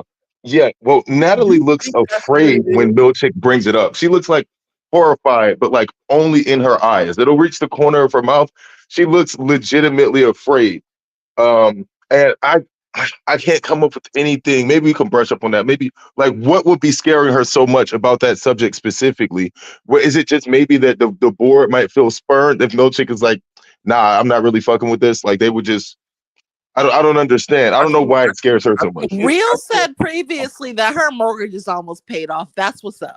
But no, Them student loans almost done. She's almost Okay, done. yeah, Natalie's got them bills to pay. She ain't trying to be fucking around with Milchick's bullshit right now. You know what I'm saying? She's like, yo, Like, if you don't accept this Uncle Ben right now and put this on your wall. yeah, exactly. Like, and yo, here's the thing. What if she come up in there and is like, where the paintings at? Why ain't you got none of them hang up in here? Like, Oh, I think that's possible. where'd you put them at? Did Yeah. you take them home? What's going on? Where the fuck does Milchick live? If Mark and Irv can get a crib and Dylan can get a crib, why And does Cobell live right next to Mark. So where the hell where does Milchick live at? where does Milchick live? He seems like he's always at Lumon. Yeah. He probably, I would imagine he might just have like one of those little 1-bedroom flats and he ain't never in there. He probably, but he seems a bit obsessive, man. Enough to have like a dope ass crib up in there, and I mean they got their own builders and remodelers and shit that'll do some shit in the middle of the night. Like, it Yeah, ain't like Cuz might live in the building. you know what I'm saying? The building he probably does, and that's probably why they find him essential, and they didn't want to fire him. I gotta say this: the overall acknowledgement of his evaluation was great. Yeah. Like, they acknowledged the fact that he's like the greatest worker on the team, pretty much. That's damn near what they said about him. But wasn't his score like 13%? Which is also crazy. I think I saw something that was on one of the pages that he was reading. It was like he got like a 13%. I mean, but maybe it was just in that thing that the page was referencing. Okay, maybe it was just that single thing. Just that one single thing. But Yeah, see, yeah. the thing about that is they gave him praise. They praised like his loyalty and his, his diligence in the company. I forget exactly what the verbiage they used. And his grace in accepting the paintings. That right there threw me the fuck off. Imagine who they just gave him mad famous Amos photo.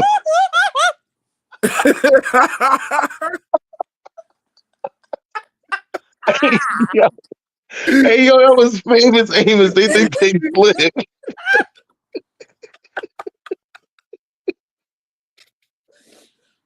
Yo, all right. I blew my smoke out off that one, yo. Yo,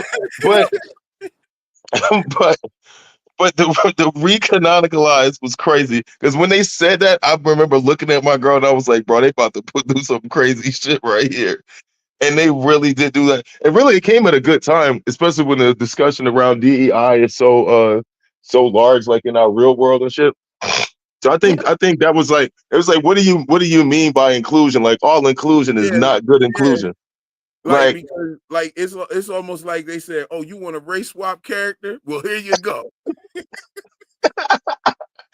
Hey, yo. But speaking of DEI, I think that's why Natalie wasn't fucking with Milchick and being in solidarity. Natalie is obviously way higher than Milchick. Yeah. She's got the ear to board. She can hide things from Jamie. We ain't gonna tell him that. She's sitting on the other side of the table, okay? Yeah. Yeah. And like they keep surprising me with her position. Like, it just keeps getting higher and higher. So it's season one in the beginning. Yeah. Season one, it just seemed like she was a PR person or some shit. Yeah, because we saw her on the news. And I was like, okay, she's just like a speaker, like a mouth. On the news, like a mouthpiece. And then next thing you know, she rolling up on the Sever floor, firing Cobell. Right. Like, what? And that shit threw me off. I was like, bro. This chick right here. And I was like, she literally keeps, and now she's sitting at the table with Helena and Drummond and all of that. And it's crazy. But that's the thing. She is more powerful than Helena, and Helena's the heir. Yeah, I think so too. Like homegirls with Helena in the season finale of last season. Yeah, they look cool. She was just managing her. She was managing her and guiding her to the front of the podium for her little speech. They was not friends. I'll rewatch it because I think there's a chance that what you're saying is right. She might have just been like handling her. Yeah, it might have just handling it. But she was like, "Are you good?" She was like, "Yeah, I'm good." She was She asked, like, was she good? Because she was holding a drink in her hand. And she asked, how many of those have you had? Oh, damn. That's actually crazy. And Helly said, just this one. And she said, okay, good, because we need you sharp. Mm, yeah, yeah, yeah, you're right. yeah, That is you're it. That is a right. quote, which is funny though, You're because then right. her excuse doesn't really line up She was anymore, on saying her. she had like one She too was many on her. drinks and all of that stuff. Like you didn't really have any drinks, and everybody saw that. Also, that video, who was she shooting that video for? Yeah, so I think that was like in company promo, and it was going to be like going out for like a documentary for like the world. Though I I'm not think that's completely going. convinced I that a think that's world going exists out to like that. multiple people. I think that's going outside of the company because she said we were there gathering with friends and allies. Right, right.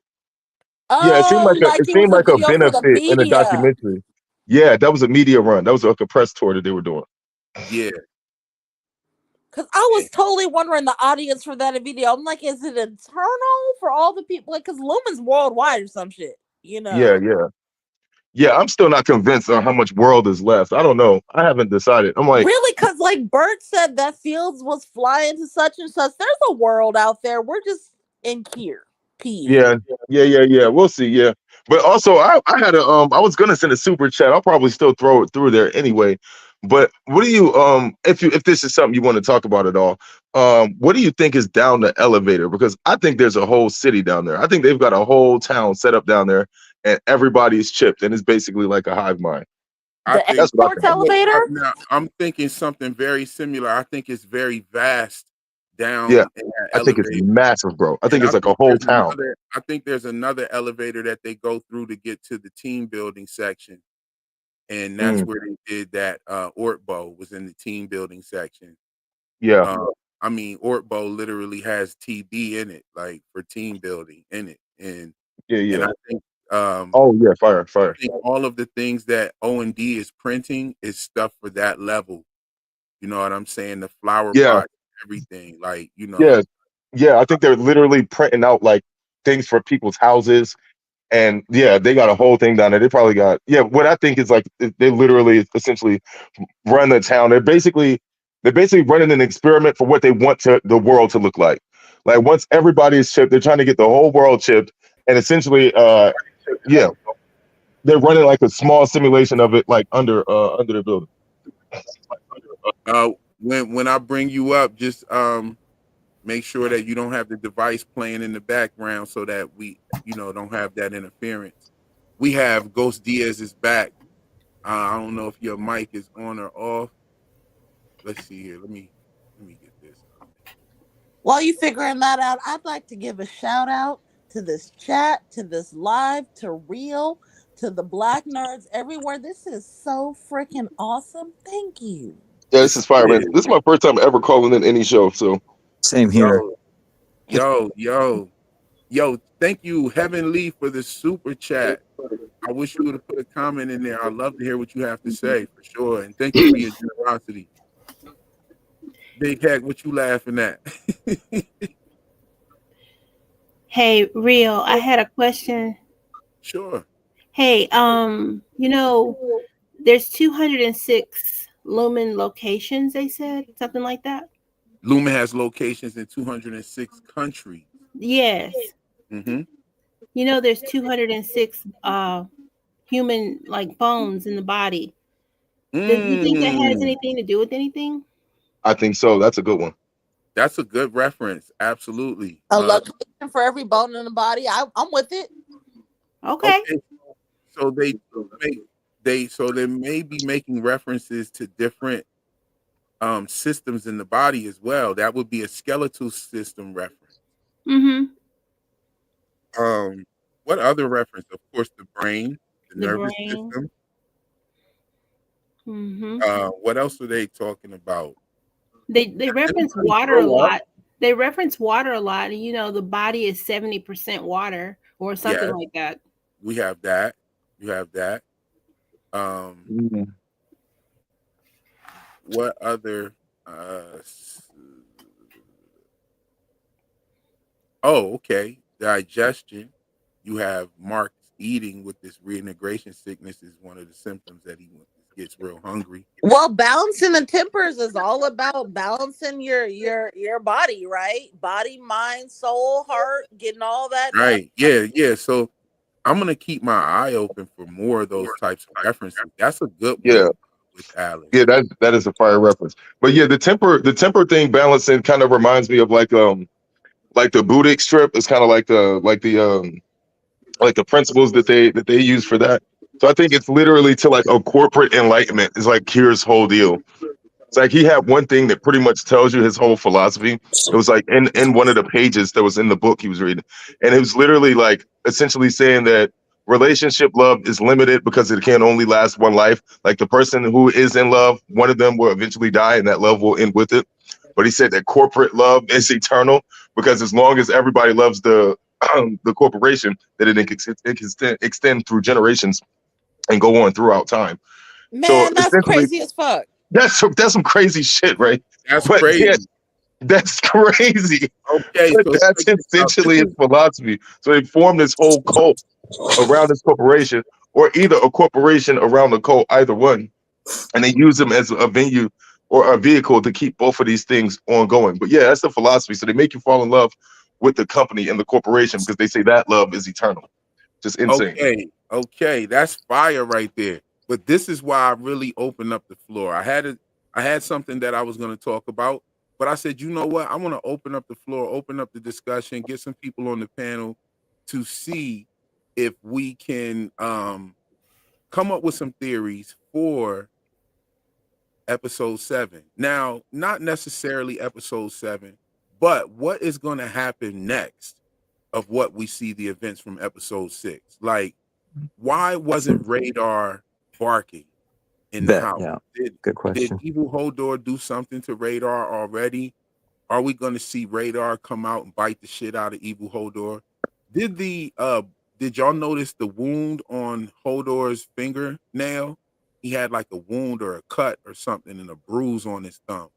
You know what I'm saying? Mm-hmm. I wonder what that means, if that was significant or if it was just dude must have smashed his finger in the car door that day when he I don't know. But real quick, do you guys think Drummond is the Kier bandit? No, I think that's from Corbell. That's interesting. Or is it Corbell? Because they both seem to have keys to everybody's crib. Yeah. You know what I'm saying? So we didn't see Drummond steal anything or Evil Hodor steal anything. Yeah, Corbell was sneaking. Bro walked straight in with the key. Yeah, she stole something. She stole the candle and took it to the severed floor. Yeah, Corbell's running her own experiments when she was supervising. Yeah, she's on some shit. Corbell's on some shit. And Milchick is running his own experiments, and Wong is snitching on him just the same way he snitched on Corbell. Yeah. Yep. So that shows that this is some sort of like school kind of thing, almost like a fraternity. Yeah. Well, yo, to answer your question, so I saw a fire comment earlier in your chat. Like tag me if it's you who said that or something. But they essentially was like Drummond Irv may have been talking to Drummond, and Radar might know him. That's why he's not barking. Oh, that's a great They're saying, it's a great theory. Yeah, they're saying, as a theory, they're like maybe that's who his contact is, and Drummond might be a double agent from high up. Or Radar might be a double agent. Check this out. Radar severed. Radar is severed. Radar. Yo, check this out. We got another super chat from Heaven Lee. She says, what if Helena is pregnant? Helly would be carrying the baby for 9 months, maybe giving birth, and then we'll see. Oh, that's crazy. Oh, right, because Helena would definitely make her do it. Like, for sure. I don't know though. I don't know. Actually, I don't know. I wouldn't trust Helly, bro. If I was Helena, I would not trust Helly with my baby, bro. Yo, but she might think it's hers and Mark S's too. So exactly. Might be fine. That's what she's hoping. She would just think it was Mark and that's her. That's cruel as hell, boy. Yo, it'd be like after you have this baby, your chip is done. Done. Yep. Yo. And nobody, and fuck all that. We clipping the chip. I'm not coming back to the severed floor. Yeah, she would definitely make her carry it. But you know what? that if they did something like that, I feel like that would definitely make some of the other innies crash all the way out. Yeah. But also, I'm having a hard time imagining that we're going to be on the separate floor for 9 more months. I think the show is going to start moving somewhere else because Mark is done. Like Mark S is done. Like by the end of the season, he's going to be done on that floor. Irv is already gone. And Helly all doesn't the need that. innies are so uncontrollable right now anyway. They're in their rebellious teenage phase. Yeah, like Mark S is done. Dylan is like macking his own what wife. I'm saying? Your generosity, Heavenly, for that super chat. You got the panel rolling and rocking with your comment as well, for sure. Not to cut you off, I definitely want to say something about Radar being a double agent. Now, hear me out. Okay. Oh, you for real? Let's go. I'm dead ass serious. Wait, hold on. Let me see if I could get something on the screen first. Where are you at? Are you in here? What if Radar's just a really bad guard dog? You know, Also, why did Miss Casey know Radar's name? That's kind of crazy. Like, why does Miss Casey know the name of his dog? Facts about all the innies, right? And Audis, yeah, that was just Audi info. What if she doesn't know that that's the dog's name and they just told her to say that shit as a fact? Oh, right, yeah, that tracks. She may just think he likes Radar, like a submarine or some shit. Like, right, she like just like how we thought until we saw the dog. You know what I'm saying? Like, so hold on, let me see if right, because Miss Casey said she'd only been alive for 137 hours or some shit. There you go, that was crazy. Right? Yeah. Who fucking knows that type of shit? Also, like, who I don't even know how many hours I've been awake today.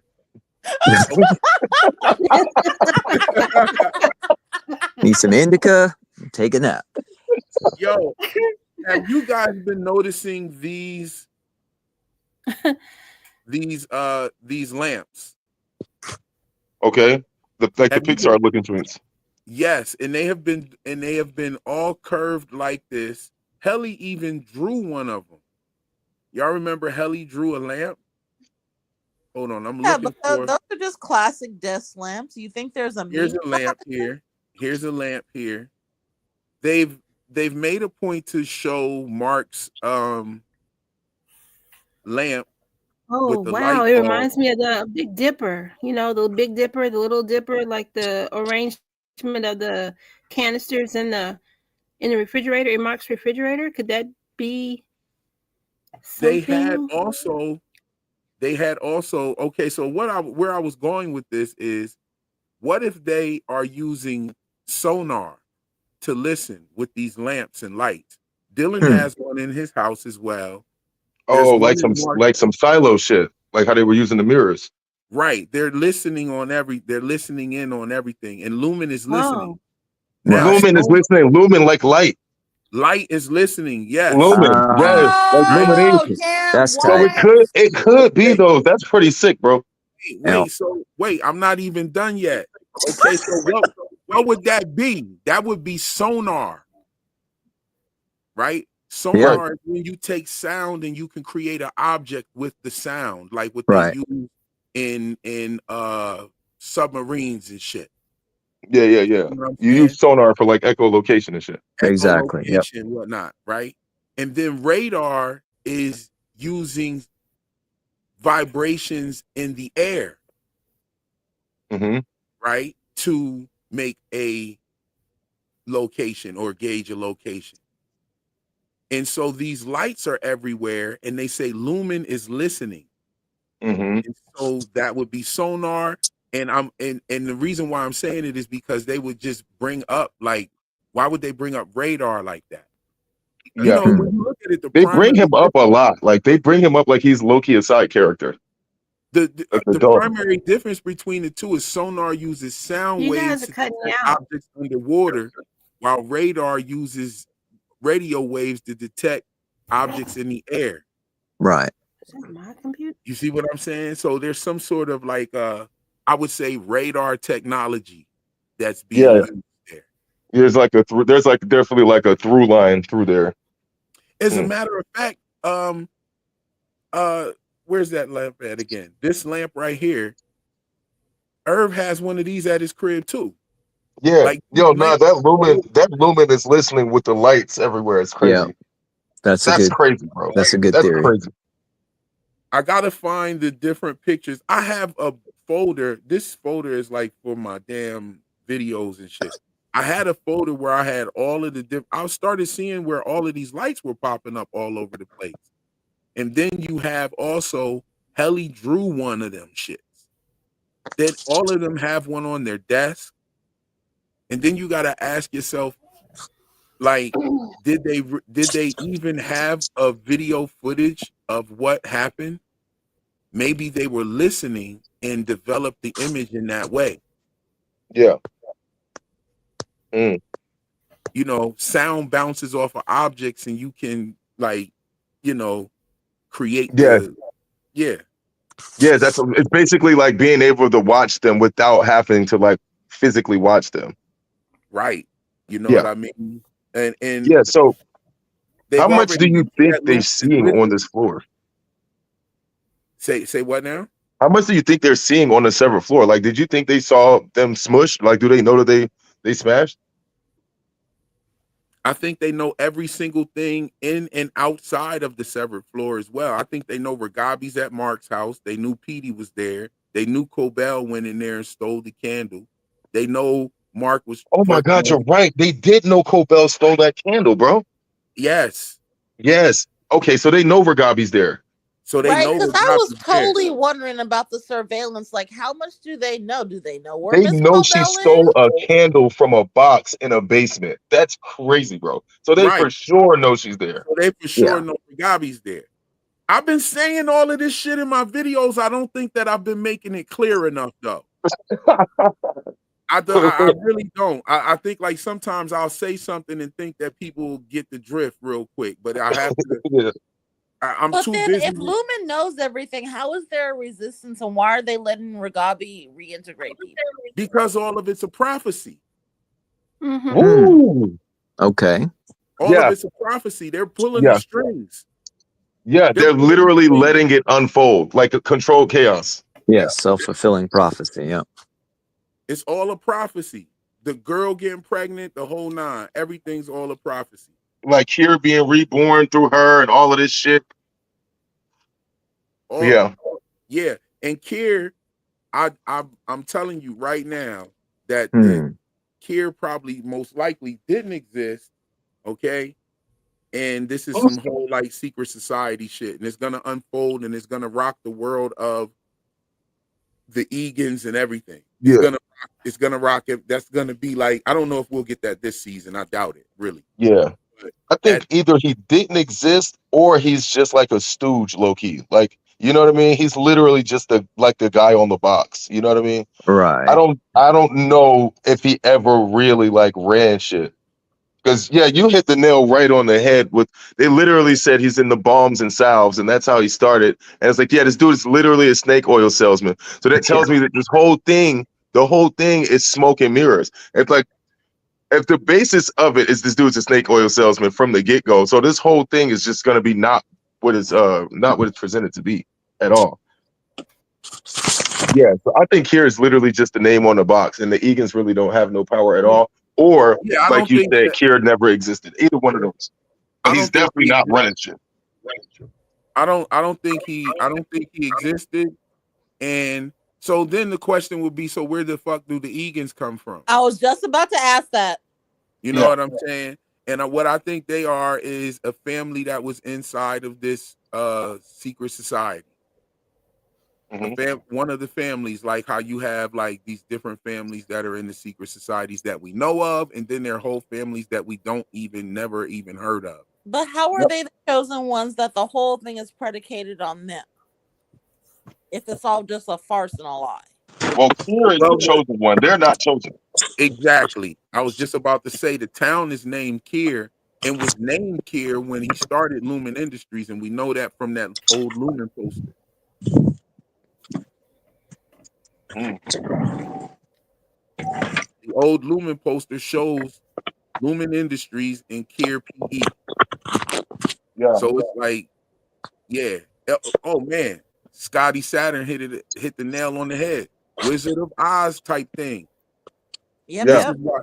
This is why you got shit going down. That's why the Lexington letters takes place in Kansas. Mm-hmm. Oh wow, Kansas is crazy too. You dig what I'm saying? And that's another thing for the there's a whole actual world out there, and Kier isn't something that nothing exists outside of it. I just think we need to focus on Kier because there's so many things happening. We can't talk about what's happening. Yeah, I think the world probably exists, but the condition of the world, the court is still out on that for me. I think that have you The guys jury's ever still seen, have you ever seen The Giver? Yeah, I've that's a read really The good movie, Giver. but they couldn't That's one of the show best books I've ever read. Have you ever seen The Village? Yes. M. Night Shyamalan. Yeah. All right, so I put out a video a couple months ago where I believe that both these movies are taking place at the same time. Right? The Giver and The Village? Yes. Huh. Now, okay, so in one area, you got this area of woods where these people have orchestrated this colonial style lifestyle for these people in this village. And they live like, they're in the 1700s or some shit. And then on a mountain ridge somewhere, because if you look at the end of The Giver, it shows that they're on like a big cliff, like in the whole community is on top of like a tree stump. It looks like a giant tree, right? So they're off. And also when he makes it off of that tree stump, he gets to a place that's more modern. There's like a cabin, it's snowing, shit like that, right? Same thing happens to old girl when she leaves the village, right? And when she leaves the village, she comes into a modern time. She comes into a park ranger. He takes her, gives her the medicine. She gets back and saves old boy's life and never even says anything about what she, encountered out there, right? So I'm thinking that Kier is very much like this as well, like a spot that's like closed off from most of society. You know what I'm saying? I think it's a spot that's like closed off from most society. Like 230 something miles is a wild travel for the next city. Right. You know what I'm saying? Like To when Salt's Cordell was Neck, yeah. leaving Salt's Neck, and you saw it. But, It was like but also 200 that's something just miles. an assumption. That's just what they showed us. You don't know that she didn't pass 1,000 more cities on that highway. Right. Well, that would we don't know that, but I think that would add more credence to that thought then, because meaning that Kier is like way out there. You know what I'm saying? Yeah. I agree that Kier is probably isolated, but also that there's a whole nother world out there. I don't know why people keep saying the world is gone. That's just ridiculous. Right. Real quick. I don't think the world being gone kind of got debunked on episode 1 of season 2, right? Because Bro came from Italy. They debunk it all the time when they talk about people going places or people from had the someplace Lexington else. letters happen in New York City. The Lexington letters happened in Kansas, but the Dorner truck explosion happened in New York City. Right. You had old girl brought up Wyoming and Steets. And wherever the other Mark was from, that he said he broke a lease. The world He is broke up. a lease in Grand Rapids, Michigan. Grand Rapids. Correct. Yeah, the world was there. What's so crazy is y'all, if any of y'all watch From, y'all know that bus came from Grand Rapids, right? That is crazy. I only seen the first few episodes of From, and yeah, that shit was wild. Yo, how about some wild shit just happened in our real world that has something to do with Grand Rapids? Wow. What happened? Something with like, I don't even want to talk about it on here because then Fair enough. We'll meet in the Discord. We'll talk about it in the Discord. If y'all fuck if y'all fuck with that kind of vibe, we'll meet and talk about that in the Discord. Yes, For sure. yes, bro. But bro said the Wizard of Oz things and all that. You know what I'm saying? Bro said Wizard of Things is wild. Wizard of Oz. Wizard of Oz. Wizard of Oz. I think the Wizard of Oz references are crazy as well. That and Alice. Yes, there's also the rabbit hole stuff here. There's more rabbits showing up as well. There was a rabbit. there was a rabbit at Burt's retirement party that said "Bye bye Burt." It was a rat. They had like a rabbit behind Milchick. You know what I'm saying? They've been going Okay, I crazy. know this is a little nitpick, but when Musco Bell had the office, there are like giant paneled paintings behind her desk that fit that giant blue wall. I mean, they're in proportion to the giant blue wall. When Milchick takes over the office, there's a tiny painting of an iceberg. And the giant blue wall behind it. This is completely out of proportion. Yeah, but that's on purpose. I think do you think that's that's make any visual sense? Yeah, well, I mean, I think the visual sense it makes is that he's got a lot to fill up. Right. Cobell kind of had that job on Smash, pretty much. It seems like until the show started, where it started to go a little bit awry. But it seems like he's got like big shoes to fill. I think that's a way of putting it. It's like she's got this big canvas and it covers the whole thing, and he's got this little thing. And I think over time, it should expand. I think that's like what the general idea is. Cool. I'm fine with that explanation. I think it might even be to draw our attention to it. Yeah, it totally draws my attention to it because I'm like, it's so out of proportion. Right. Right. Yeah. And Milchick's office is trash. His designing skills is trash. It's bad. It's whack. Like I'd have had my shit hanging. I'd have had a picture of Bob Marley up that motherfucker. Right. You know what I'm saying? Let's put some Marvin Gaye posters in this bitch. Yo, I'm burning Nog Chompers and all that. I'm burning some Nog Chompers. You know what I mean? We got the sage smudge sticks up in this motherfucker. You dig? You know what I mean? I'm gonna put the djembe in the corner. You know, yo, the djembe. Yo, we did ass. Yo, oh my soul, bro! Get the leopard skin cover on my chair. All of that.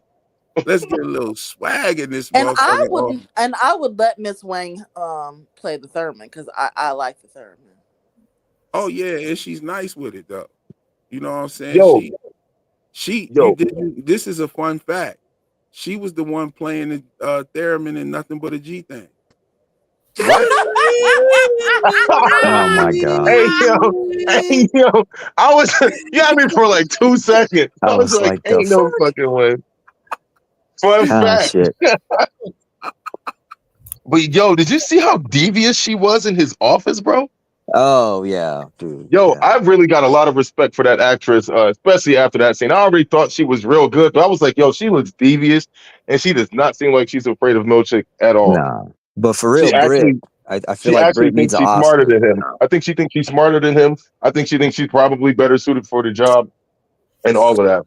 And she's really pretentious and precocious. But yeah, she was like smiling all evil and all that while he was mad as hell. I was like, she don't give a fuck about what you're talking about, Mr. Milchick. She was like, can I say a question? And then she ain't say a question. And he was like unsolicited. And then she was like, oh yeah, your monthly review is this day, isn't it? That's a question. That's a question. When she said that's a question, that's a question. I was like, yo, this little motherfucker is crazy. She is crazy. But it sounds crazy to hear her like calling them like animals and non-humans, and she's like fucking 12. I'm like, bro, they're literally learning about them in curriculum for school, whatever school that she's in. It's freaking insane. It's like you're making sociopaths. I pretty much believe if you work on the severed floor, especially if you're unsevered, you're probably not right. Like you're definitely a sociopath for sure. Yeah. Oh, yeah, like, you down to torture these motherfuckers, and you already looking at them like they're not human. And you down to sit in the break. Because think about it. I don't want to do no motherfucking break room if I was a manager. Yo, that's crazy. That's insane, bro. You're a torturer. For hours, a motherfucker would have said that shit 3 times, and I'd have been like, I believe you. Let's get I'm out. We done.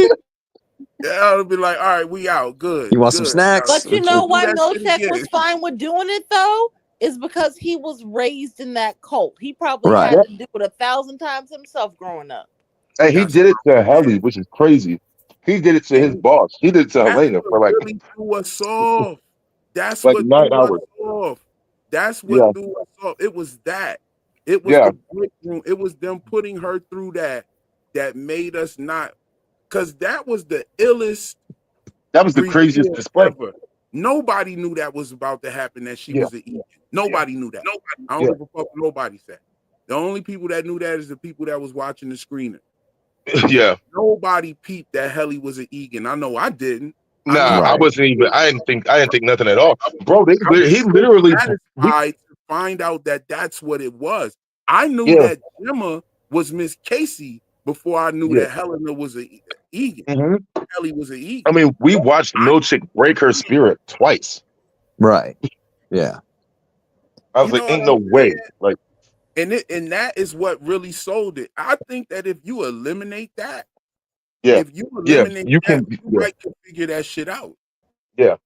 When he did that, I was like, they're going hard as fuck on her, bro. And what her shit was like, when she said how many times that they made her say it, Irvin them was looking like, God damn. Yeah, he had her in there like she got off late. He kept her after shift, like, and she had to come in the next day and start back to the break room. Yeah. And they was like, that's when Dylan said, you got to think of something you really feel sorry about. Yeah, he had to give her a coat because I mean he had to learn it the same way she did. Oh, maybe that's an obligement session. Well, check this out. He said, and I feel sorry for the husbands because I'm out there messing with all the milks. Right? Right. That's a clue to what's going on with him. Why was Dylan crying on the couch, yo? Yeah, I think Milchick is smashing Gretchen. Yeah. Yeah. For real. No, I think she's the night security guard in front of the elevator door. And that's how she knows Seth Milchick. Well, she's a dispatcher. Yeah, she's a dispatcher. Okay. So she's like she answers 911 calls. So she probably did get that call about Gemma. She seemed like she'd been there for a while. So she says. But so she says. Here's the thing. They pointed out that she knows this dude on a first name basis. Right. For a reason. Yeah, well, everybody knows him as Seth also. No. As the Audis, like Mark called him Seth. No, he didn't. He did. He called him Mr. Milchick. You're right. Mr. Milchick. Yeah. He did. He did call him that. Yeah, I think she works Dylan at also Lumon, called him Mr. Milchick too, right? All the Audis call him Mr. Milchick. Except her. She called him Seth. That was crazy. How? And they didn't. They point that out for a reason. Yeah, only Helly and her called him Seth. You know, and then you or have Helena. Then you have Milchick late to work the same day that she came to see Dylan. Hey, he ran around the corner looking at his watch. Oh. Mm-hmm. Yeah, that is kind of crazy. Yeah. And they throw you off with the balloons real quick because he stops at the balloons and he's mad about the balloons. Mark leaving. But he was late. Yeah. Why is Milchick okay? So Milchick was in on the plan with getting Helena to the Ortbo, to the Ortbo, so she could smash Marsh the Mellows with Mark. She's marshing Mellows with Mark. That was a deliberate thing, and he was in on that. So why is he bringing balloons? Why is he bringing Mark balloons? Because Mark is supposed to be a daddy, and I think that's what the last thing that you think it's a baby boy with the blue balloons? Shit. With the blue balloons. And they're blue. Miss Casey was telling him that in the hallway when he was having the reintegration. She was like, your Audi's going to be a father. Going to be a father. Right. Sure. Damn. Yo, okay. But you do believe we're getting this in like chronological order? I guess, but also his Innie and his Audi's gonna be a daddy. Yeah, I mean, Helly is gonna be pregnant upstairs. I mean, he's gonna be a daddy downstairs. Yeah, she's probably gonna make Helly deal with that baby for sure, and he's gonna be there. Yeah. But again, Mark is not gonna have an Innie I don't think he's gonna have an Innie after next episode. All you gotta do is look at the hair. right there. That's pregnancy. That's after. That's pre. That's the dump. That's the mother load look. He blasted the He mother said load that's and the the hair mother went load look. The mother load is crazy. The mother load is shit. wild. It's the mother load look right there. He blasted the mother load and the hair went everywhere, and she's pregnant. Oh, If for it- sure. For sure. You know what I'm saying? I mean, I hear a lot of people saying twins. So Helen and Helena that's what I got was pregnant. thinking. hey, yo, bro, like, yo, he hit her up twice in one day, and then again here, and it's only been like a week, bro. Like, they're going crazy, bro. Twins, Yeah. Innie and a Audi baby. Any and Audi, now they ain't gonna split. Any baby will be. Oh, maybe they send that baby straight downstairs. Who knows? I don't No, know. they've already showed us. Oh my God, no! They might send Helly baby straight downstairs, bro.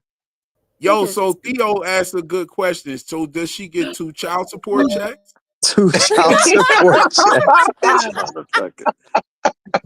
Hey, yo, she get an EBT, bro, for extra pecans and shit. She's Oh a my single God. mother up out here, for real. Technically, she's a Yo, single mother. yo, dead ass. Any mark though. This guy Because is. if Gemma comes up out of there, you know, I mean, yeah. Yo, the child support checks is crazy. You know what I mean? And so I guess Mark will give her some of the regular pay, Audi Mark, and any Mark will give her some of the severance pay. Heard that. Right? And that'll let James Egan have more fathead Muppets, you know. Hey, yo, Exactly. not fathead Muppets. He gonna have a couple. He got 2 fathead Muppets. Yo, not for nothing, James Egan looks like the dude from the Muppets that used to be up in the bleachers. You know what I'm talking about? Yo. Yeah, the 2 old dudes who be up there talking shit. Fathead One of them Muppet. shits is Bro, James Egan. No he looks like way. Mr. Burns from The Simpsons, bro. He gives me Mr. Burns from The Simpsons for sure. Yeah, he's But James got a full head of hair. Mr. Burns didn't have no hair. Yeah, James got a piece on, bro. He ain't fooling me. No. Strong breeze gonna send that thing flowing down the several hole. You got a man unit? Yeah, that's a main unit. Man unit. Oh shit. Hey, yo, also, I know the name James. Now James is also Jim is short for James, right? Yeah, Jim. Yeah, they call you Jim, Jimbo, James. Yeah. Okay, so there's another Jim right there, but he don't have an S, so I guess he ain't 2 James. He just 1 James and shit. Yeah, bro is not plural. Yeah, Bro, he said fuck the plural name. yo, James is crazy, but I think they doing something with like him and Rebecca. But I wanted to ask a question about this. Do you think that they actually are? Do they pay Mark more when they upgraded him to like team leader, and they gave him all of these new duties? Because his Audi probably doesn't even know, right? They probably just have bro just doing mad extra work and keep him on the same pay. Because he didn't mention. I didn't even think about that. Yeah, he never mentioned like, oh, I got a promotion at work or I'm getting extra bread or nothing. I think they really just gave him more responsibilities, got him opening up, closing up, and all of that shit for free. Nah, he did tell. Wait, did they tell him? He did tell Devin that he got 20% increase. Oh, okay. Well, he got that when they Not bad. I wanted him missed to that come then. back and refine. Did he get Oh yeah. That might be for the back and refine. I'm talking about for his promotion when Petey left. Oh, word! Yeah, when he became team leader, and they have him opening up the refining for. They never told him. Yeah, He just. Bro, they ain't even tell him, yo, you got promoted down there. They told him somebody busted him upside his head, though. They told him. They told him. Oh yeah, he got a gift card to Pips. Yeah, so he's being a full ass team leader and doing all of this extra work, and they pay this nigga the exact same. That's crazy. That's crazy. Yo, see, that's why you don't get severed and give somebody control over your brain and body and shit. Like, bro, you have no idea what the fuck they doing. You know right. what I'm saying? Like, he literally runs the team, but they pay him like nothing. Petey sitting there like, bro, don't you want to know what you're doing down there?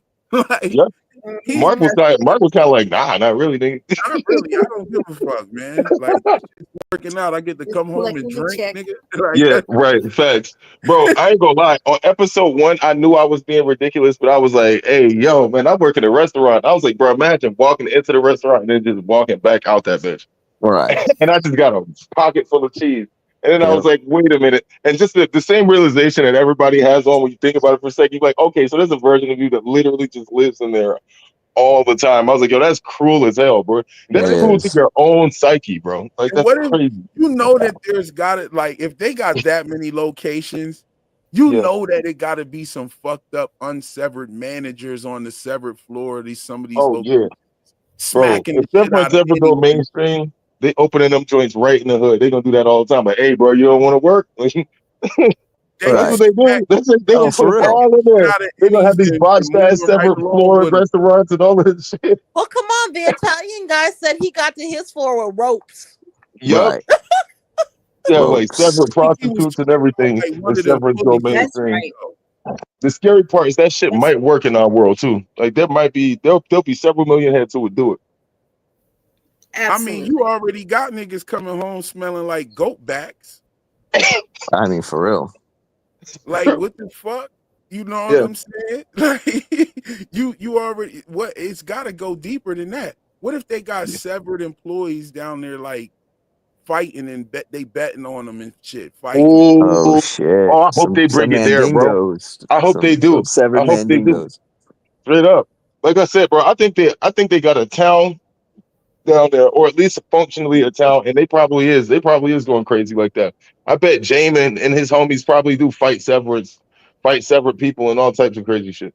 Yo, okay, so a lot of people think that they printing the bodies like Gemma's body and all these bodies. Mm, I'm thinking that they straight kidnapping motherfuckers, yo. that's what I think. I think That's what they I think. straight up kidnapping motherfuckers. Cause where Gabi gives you the biggest clue, she said, "Yo, they got people at the morgues and all that shit." She was Right. like, Yeah, bro. Yeah, they Yeah. body you know what I mean? snatching. Or Yeah, maybe they, they could take fresh corpses and still like reanimate them with the chip. that's what I was thinking. Yeah. Yeah. Like if the corpse Wasn't is there, fresh enough, wasn't they could probably do it. somebody came in my comment section one time and said that there was a connection to the body snatchers in this. Mm. Yeah, I remember that. Your last live. I don't remember what they said. They talked about a connection to the body snatchers. It was a crazy dope comment too. Yeah. Does anybody know about that? If anybody knows about No, that, I'm not Or familiar. if I'm y'all not put a familiar with that all the way. now, drop a But comment. it's either I think, but what you're saying though, I think they're kidnapping people. They're stealing fresh dead bodies. They're people who are like in critical condition. They're saying that they're dead or flatlining when they did not. Like maybe Gemma was banged up, but she wasn't dead, but she was like real critical. And they were like, yeah, bro, we're taking this. But my personal theory with Gemma is she probably went to that school for girls, was raised up with Lumon, probably broke off, tried to do some other shit, and then they caught that body when they could. When they banged her up, they was like, oh yeah, we got claim to that. okay, so Brought her in and resurrected her ass. let's look at the picture of Gemma real quick, right? Yeah. Like, okay, so you see the dirt on her face, right? Yep. Okay, her hair's longer, And she's got a disheveled. Her hair is disheveled. It's not coiffed. right, and it's disheveled. Could this be after they kidnapped her, or could this be after they replaced her body? But also, this photo is really throwing me now that I'm looking at it and thinking about it, because she doesn't look like in no type of condition that Mark would ever confuse with being dead right here. You get what I mean? So Mark said that he saw her body. And Gabi said, oh yeah, they can change that. They got people at the morgue, yada, yada, yada. But she doesn't even look close to dead unless they're saying like she broke her neck or something and they're just lying about it. I don't understand. Like Well- they could have showed him a burnt up body with her necklace on it. Right. That's Yeah. also true. Yeah, Mark was saying And he he's identified he her brought because up he Burn. did say he identified her by that necklace. Yeah, I don't know. I'm sus about Gemma though. I'm sus about Gemma. I'm think almost I totally think convinced that a she's in villain. the crew. Yeah, I think she's a villain, and I Yeah. think that they're all like ill. I think that they're all ill assassins on that testing floor, and they teach them like the card that like the Dylan cards, stole. yeah. Yeah, that was combat moves and shit. Combat man. moves, and then they're printing hatchets and shit. And I mean, I don't Printing know. hatchets and all of that, and they and they print, but they're also printing like flower pots and flower waterers and all that shit. Yeah. And Like I said, that, they running the town down that motherfucker, bro. But right, I think she's perfectly with real life, and then they send them out into the real world to go do shit, and they right. But probably also, are doing things like that. Hey, Okay, anybody so ever seen the Manchurian Candidate? I was It's just gonna all say about that security. Manchurian that's what I'm Candidate. There talking you about. go, Like and they the just activate them. and they activate them with the severance chip. They yeah, send There you them out go. there, like and Bucky so from fucking what's the name? Exactly, from the exactly, From the Winter Avengers. Soldier. Exactly. Yeah, exactly, just like Denzel from Manchurian Candidate. Exactly. You know Yep. what I mean? Like a phrase or something could just flip the switch on them. But right. in this case, they have like actual devices that can do it. They can just turn However, it on. now as far as the secret society thing, so how does this work with the secret society thing then? If the secret societies have been around for centuries before this technology was available, I think maybe the secret. Okay, go ahead. I believe that these secret societies have been having like real soldiers and agents go out and commit these jobs, but now this severance procedure is made it a way to just have unlimited amount of expendable soldiers at that Right. ass. And Irv was Yeah. in the Navy, and he obviously some type of agent. Right. Man, You know, I still was kind of he feel in like the Navy Irv might or have been was in it? Milchek's position, and then he got reset. Like that's why Yeah, he knows about the that's what I testing said. floor elevator. Yeah. I dropped a comment like that earlier on a super chat. I think Yeah, he's there you go. roughly around that level, got reset, and I think that's what they was threatening Cobell with too. It's like, oh yeah, let's just Right. reset all this. I think Harmony wanted it so bad that she was just like, oh yeah, but she didn't peep what she was saying until she saw her bodyguard there and was like, oh nah, y'all about to try to wash me. Right. But there's a few things that could be slightly wrong with that. That's the kind of what I'm riding on, but I'm not sure. There's a few possible holes that could be in that. Okay, so how many departments do we know about? We know about macro data refinement, we know about O&D, and we know about the mammalian nurturable, right? Right.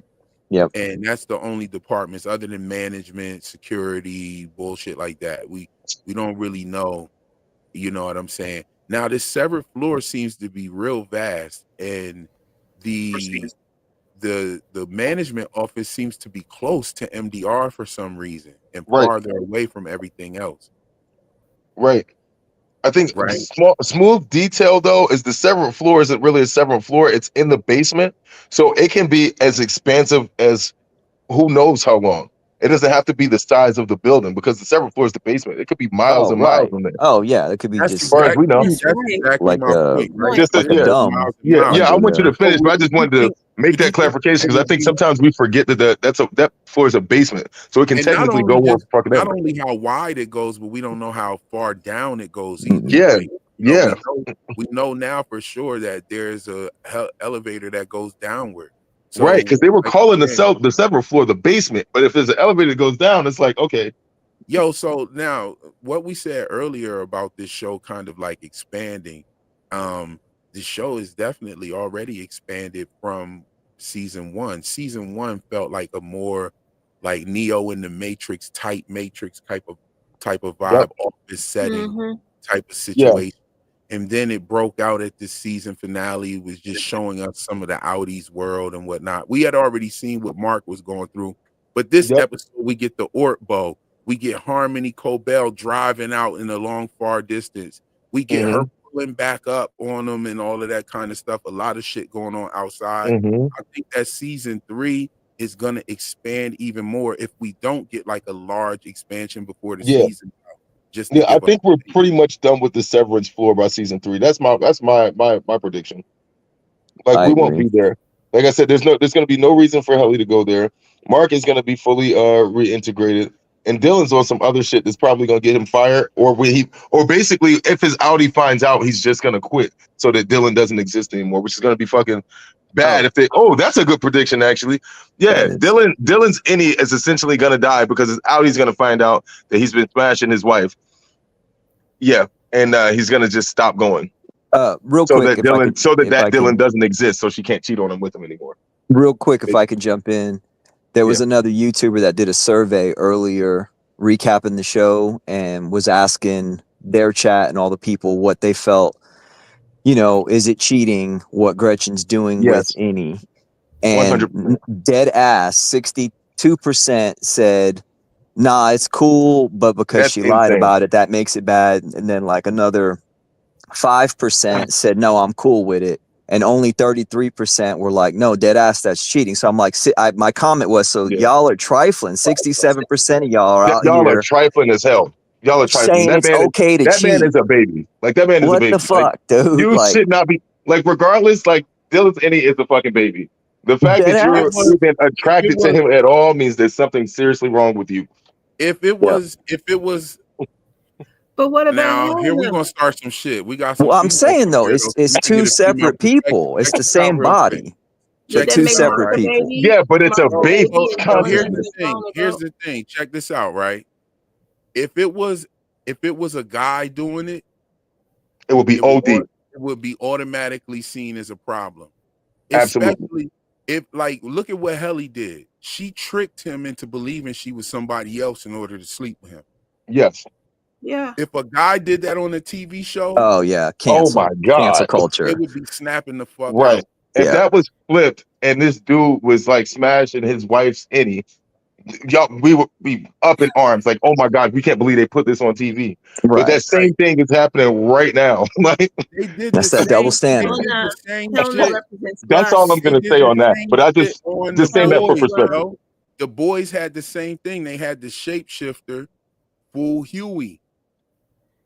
Yeah. Oh, Yeah. that's right. That's right. I forgot about that. They had Yep. the shapeshifter, Fool Huey. Yep. Yep. So you got to. That's the same shit. But if that was a shapeshifting man that fooled Starlight, bro, that Yeah. show would have been off, canceled. Yeah. Right. Off. Canceled. Correct. They would have Canceled. canceled the Correct. spin-offs and every goddamn thing. Yep. Well, we don't really look at men's sexuality through a very compassionate lens, just as a society. Like we don't. Even though we experience it that way, it's like the world doesn't acknowledge that we experience compassion and They got Mark sexuality and smashing empathy really everything. intensely. They got Mark smashing everybody. Dude, Yo, for real. Mark, they Mark just is throwing pimp. Mark around, bro. When tossing, bro, Mark all is a over the pimp. fucking places, it's Yo, just they what it just, is. but Like, they I just know I throwing wouldn't him be around. doing that shit. But I wouldn't have smashed the midwife. Nah. Nah. I wouldn't have did that. Nope. nah. But I yeah, guess you could say it's 'cause he Mark was Scout drunk is and not shit. consenting to sleeping with these women, But he especially was unprotected. Also, drunk though. He was always getting drunk. So Audi What Mark, he's doing. He's a baby. Audi Mark is wilding because he was drunk. Something that yeah. I pointed out in my very first episode video, first episode video, was that Mark was not drinking that entire episode, and we have not seen him drink yet. And I want to point out in this Wait, last all of season 2? all of season 2, he's not drank once. Okay. No. I haven't noticed Yeah. that. Okay. Right? Fire. So he's not drank one time. Now peep this. In the episode where Burt retires and all that bullshit, that's the same episode where he rips up Gemma's photo for the old girl. For yeah. Okay. The glass that he was drinking from, the liquor out of, is the same glass that he was tipping in this last episode with the water in it. He was drinking water and when he fell. It was Oh the shit. glass. Okay. And here's the thing. I'm making this connection because what I think made Mark pass out was this flash of Gemma that we see right here. When Gemma flashed like this is what I think made Mark pass out. Okay. Now ask yourself this question. If Mark is seeing this, how is Mark seeing this? If he's reintegrated, and that means he sees what his Innie sees on that severed floor, right? So I gave it a pass when they showed Miss Casey telling him all those random facts in the hallway, because I don't think she would do that there. So that's not something that he saw, right? So, but they're trying to say that the things that he sees as far as reintegration is things that he remembers from actually being down there on the severed floor. Mm-hmm. So that would imply that he remembers seeing Gemma in this state like this on the severed floor. Yeah, that tracks. That tracks. Well, unless, well, no, because he would have never saw her like that because she was allegedly dead after the car wreck. That's what So I'm no. saying. Why this photo? Right. Why is in his this mind? condition? Right. Yeah, why is this in his Innie mind Mark in that saw condition? her. How is Innie this Mark in his mind? saw her, right? That would mean Huh. Innie Mark saw her. Yeah. Well, you remember Cobell was really enjoying bringing Mark around Miss Casey, trying to see how they interact and if it could draw up certain things. So Yeah. I'm trying to think maybe this is possible something that Cobell had set up to see if Mark had remembered her. Like when he first got severed, he might have brought her up there. She might have been in like Mammalian or something at this time. Also, why she might be dirty. Like she might not. This might not even be like car wreck Gemma. Like she might be working in there. Also. Okay. Okay, so Hmm. what do you guys think is going on with the people on the set? I know Gemma's not the only one. Yeah, downstairs. All right, so the people that was dancing for Dylan at the Waffle House, them is some motherfuckers from the testing floor, probably. Has to be. Yeah. Yeah. Has to be. Gemma was one of them. And again, if I can jump in, I've super chatted just to you, real. I couldn't put the whole paragraph in there because the super chat only limits you. But basically, when they ask Mark who's getting the waffle party, he just gives that shit away, like dead ass. Let old boy have it. I don't give a shit. He's like, he worked the hardest this year. But think back to when he was first describing the perks to Helly. He didn't say, "Oh, badass, you get this waffle party and you get to hit. If you're straight, you get to hit 3 girls. If you're gay, you get to have a dude in there." He didn't say nothing about that. Like he acted like he'd never had one before. Mark just gives it to him, and I'm like, so you get down there to this waffle party.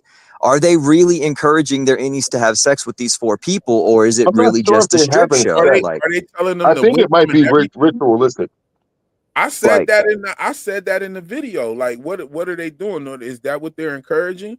That's what I'm saying. Trying to make them do? Like, was he supposed to get up and whip him with that whip or what? And then smash? I mean, what's the deal? Tell him to get in the bed after having the sign that clearly said not to get in the bed. After he has waffles, it said the bottom of the plate. Now getting Kier's. Now getting Kier's. Right. Like he's doing something he's delving into the forbidden. Right. Yeah. Like, so my thing is ritual. It was very, very, very underworld ritual-esque. And like even sex, he magic, didn't know sex, what right, to do. I guess because they're children, but he looked very confused. Right. Like, yeah. And it had to be his first time because he would have been bragging to Helly about what goes down. The way he brags about everything else. Mm-hmm. But he was like, it gets you a waffle party. Like, before. Like, it makes you think, well, who got the waffle party before? So are they taking these innies and like introducing them into sexual activity purposely? Yeah. So it seems like Dylan's been getting the waffle parties. That might be why he already know how to kiss and shit. No, maybe Petey had a waffle party. He wanted a waffle party. He couldn't wait to go again. Yeah, I don't know. I feel like they left that real vague. They didn't really give us a definitive. Yeah. However, though, I did come through with my girl. Those people who were in that, there's no one who fits their frames that were at least in Mammalian or in O&D. Okay. At all. So those people are probably from the same place where Miss Casey just went from. There's nobody without those size builds and statures in there. Right. Yeah. Especially the guy. Like, I mean, no one looks like that. And that is the severed floor. Could one of them be Miss Casey? I mean, it could probably be. She's done it before, probably, huh? Maybe. I thought one of them kind of looks like Natalie. The bride one, she looks like Natalie a little bit. They're all wearing masks. How do you know who looks like anybody? I mean, from physicality, the mask looks like stature, Natalie. And Yo, my question is, who the fuck moved the table out of the way?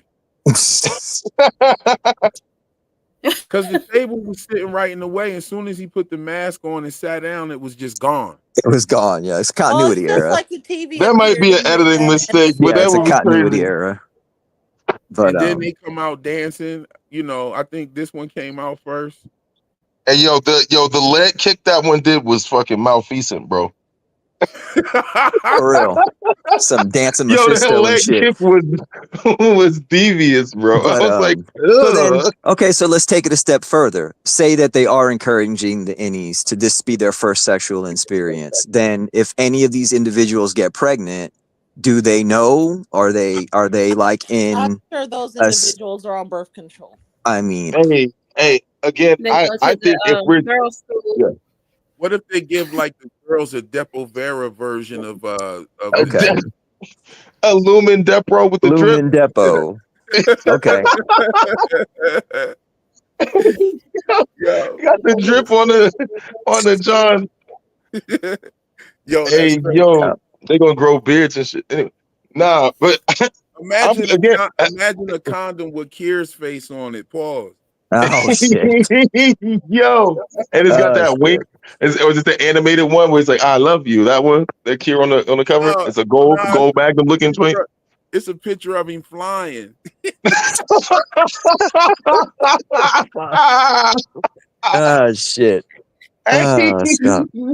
Hey yo, this shiny gold wrapper with bro minted just flying. Like, yo, I mean, And he's And on praise the Kier. actual Praise condom, praise though. Kier. yo, praise Kier, yo. Hey, yo, Praise that's Kier. crazy, bro. Damn. Kier condom. We gotta make a meme, yo. I gotta get in the meme lab for that one, yo. That's Yo, that's crazy for real. Hey, yo. Oh man. Oh my gosh, man. Oh, that is hilarious. Yo, how long we been on? We almost rocking. We'll rock 3 hours. Fuck it. We rocking. Yo, 3 hours. Let's go, bro. Let's do it. But seriously, what do they do with the babies? I know they must have children. Yeah, so I think in terms of the people that we're looking at here, I think if we're talking about people being homegrown, I think these are some of those homegrown or those body snatch people from the bottom. Like that's the only thing that I come to. But the thing is that they feel like they started the Severance program really like 20 years ago, at least as far as we're getting from that situation with Burt and Fields and all of them. But then what about the rope and the damn wooden So it's not just the Burton head and all that shit, you know, like Kelly's 39. I don't know how old she's supposed to be on the show, but in real life she's 39. But Okay, but they said she saw the remembers having him as a kid. Yeah, I think she's probably in her early 30s in the show. It's probably what Britt Lau was going for. So definitely the severed procedure has been around for 20 years. Mm-hmm. They but had publicly to for 12. There had to have been, experiments. Yeah, it's publicly for 12. 20 based off what Burt said. We got the super chat from Heaven Lee again. Thank you for your generosity there. Let me see what it says here. I have put it up on the screen already. It says, with the clean slate contingency, I think they can reset the innings so they wake up and have a new Innie lives. Maybe that's how Mark saw her before. Whoa. That's a banger. No, that's a banger. I like I'll give you that. some snaps on that. That's a banger. That's a banger alert. Yeah, I like that. I like that one a lot, actually. Simply because when Cobell pulled the chip out of Petey's head, she didn't say, "Oh, this is Petey's chip." She said, "That's Petey." So his whole person is on that. So I feel like if you can have data on there, you can either remove it, you can save it, or what have you. So yeah, they may have wiped old Mark because that's really good actually, because that might be what Cobell was looking for. They may have wiped Mark already, and that's why she kept putting them around Miss Casey to see if anything else came up. Like bleed through. Okay, yeah. so Okay. Yeah, any bleed through. Yeah. So let's analyze this real quick. Let's analyze this. So when you get a severance chip, right, what's happening in this brain of yours? From my understanding, okay, go ahead. When you go through this elevator, it is creating a new version, a bifurcated version of yourself. Mm-hmm.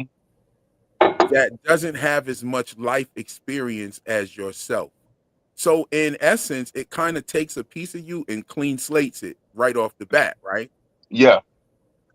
It's almost like the severance chip is a clean slate contingency and the clean slate contingency is an offshoot from what the severance chip already does. So let's hold that right quick, put that in your back pocket, right? Right. Okay, so back to the souls question that you asked me. Do I think that they're different people and they're different souls? And the answer to that is yes and no. I think they're different because I think that it's a total different conscious that is needed to be like the conduit. Like Correct. it's I was needed. hoping you was going to get into this back, but yeah, it's exactly right, because it's a very philosophical question. For sure. I think it's a different consciousness. I don't think that they actually take a piece of the existing person. I think they add a consciousness in there, and that consciousness is a conduit for the Innie to wake up. Because once you get the severance chip, the first thing you do is fall asleep. And so here it is, like with the Ort bow.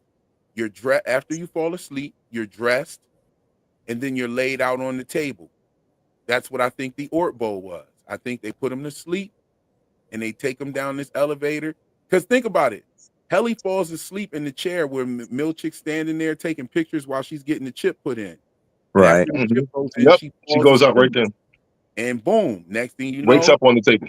No, she doesn't wake up on the table. She wakes up outside in the staircase. Correct. When Helly walks, because she falls asleep in that chair and wakes up out there on the staircase. So think about it. What's happening here? What's actually happening? This means that there's another consciousness in there that is awakened when you're put to sleep. Yeah. It's not you.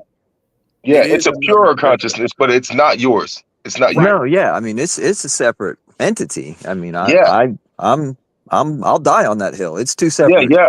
So I think the body auto generates a soul, really, because I think there in no regular case you would have two souls, but I think in a case like that where it's actually just split, it's either two literally or it's functionally two, because your one with all of your memories and all your life in there has such a weight to it and a gravitas to it, and your separate one does not have any of that. So at least functionally, they're also entirely different, even on a soul level. What is a soul, and what is the function of the soul? Okay. Well, it is the you are. Yeah, the soul. Your soul is your ego. So it's like the all that exists, and within that all that exists, your individual piece of the all is what's considered colloquially your soul. It's the piece of light encapsulated in you that is attuned to your life and your experiences. So it's like a piece of light that's trained by your own mind and life and experiences, and that forms the shape of your soul. However, I believe, again, that's probably why your Innie kind of gets a different one. Right, because their experiences are different, and you don't even know what their experiences are. You're totally unaware of what their experiences are. Yeah. Right. So that so you are is a pretty dope answer to that, by the way. That is dope.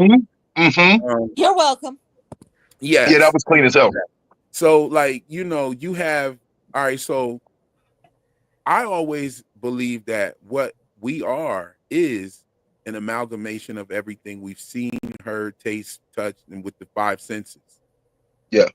Right. Everything you ever saw, everything you ever tasted, everything you ever touched, everything you ever smelled, heard, is what you are.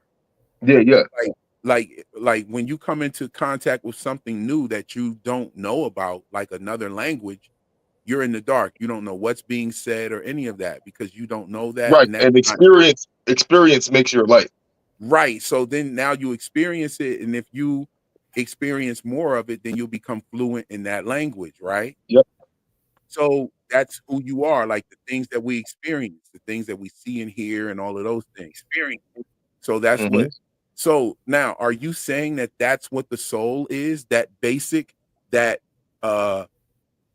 independent original imprint of experiences? Is that what you're saying? The soul? That's what I would say. That's why I said the Innies didn't make their own soul. Like that's why they have a different soul. almost. Okay, so I have Unless a it's the same light, but just tuned differently, like shining is through a that a different prism. consensus in here? Is that a consensus with Ghost Diaz and with Alice and Joy? Is that a consensus? I don't Is think that what so. the soul I is? don't. No. I don't think I'm so either. maybe I'll tell you halfway why. there, but I feel I like don't really. Okay, I I don't don't think do so. Yeah, Why? the answer is Now, what here's you the said. reason The why I answer don't is think yes so. and no. It's yes and no. it's If yes and a no. person, if a person Yeah. is I looking think at a the soul soul, is separate from the mind, and I Of think the course. mind is being split. I think the soul is definitely, it's only one soul, but the mind is what they're playing with. They're yeah, I Yeah, believe but splitting the their. soul is right. connected to the body. Yeah, I think your that Yeah, the yeah, body, soul is soul, connected and to the mind. body. You Yes, got right, one body, one right. So, soul, but they're dividing the right. So mind. I That's think what I that the think. innies and outies are sharing a soul. yeah, yeah. They're sharing a Yes, soul for sure. Right. But the So yes. in other expression words, of the that innies soul is are so sharing. vastly different that it's functionally too. Right. So these souls are different because they have the experiences of the innie and the outies experience put together in this body.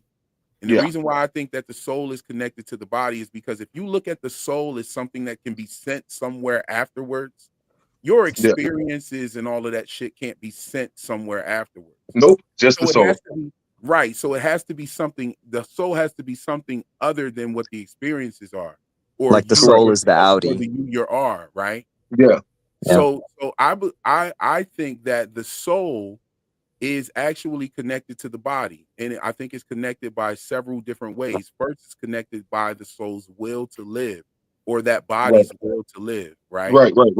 And The I will, think yeah, the that will that to stay manifest. Yeah, for sure. will to stay in an existential position, right? And then Right, I think that that will to live is also connected to your immune system, right? right. Actually heals the body, helps the body live, helps the body create the types of chemicals that it needs to flourish, helps the mind think things and move out the way if a ball is coming out Absolutely. of your face and Yeah, all of yeah. these. I've experienced this. Yeah, Right. And then I think that it goes from okay, so you have that, so you have that, so you have that. What did I say first? I said the immune system. Okay, so now we're at the immune system. I said the will to live, immune system.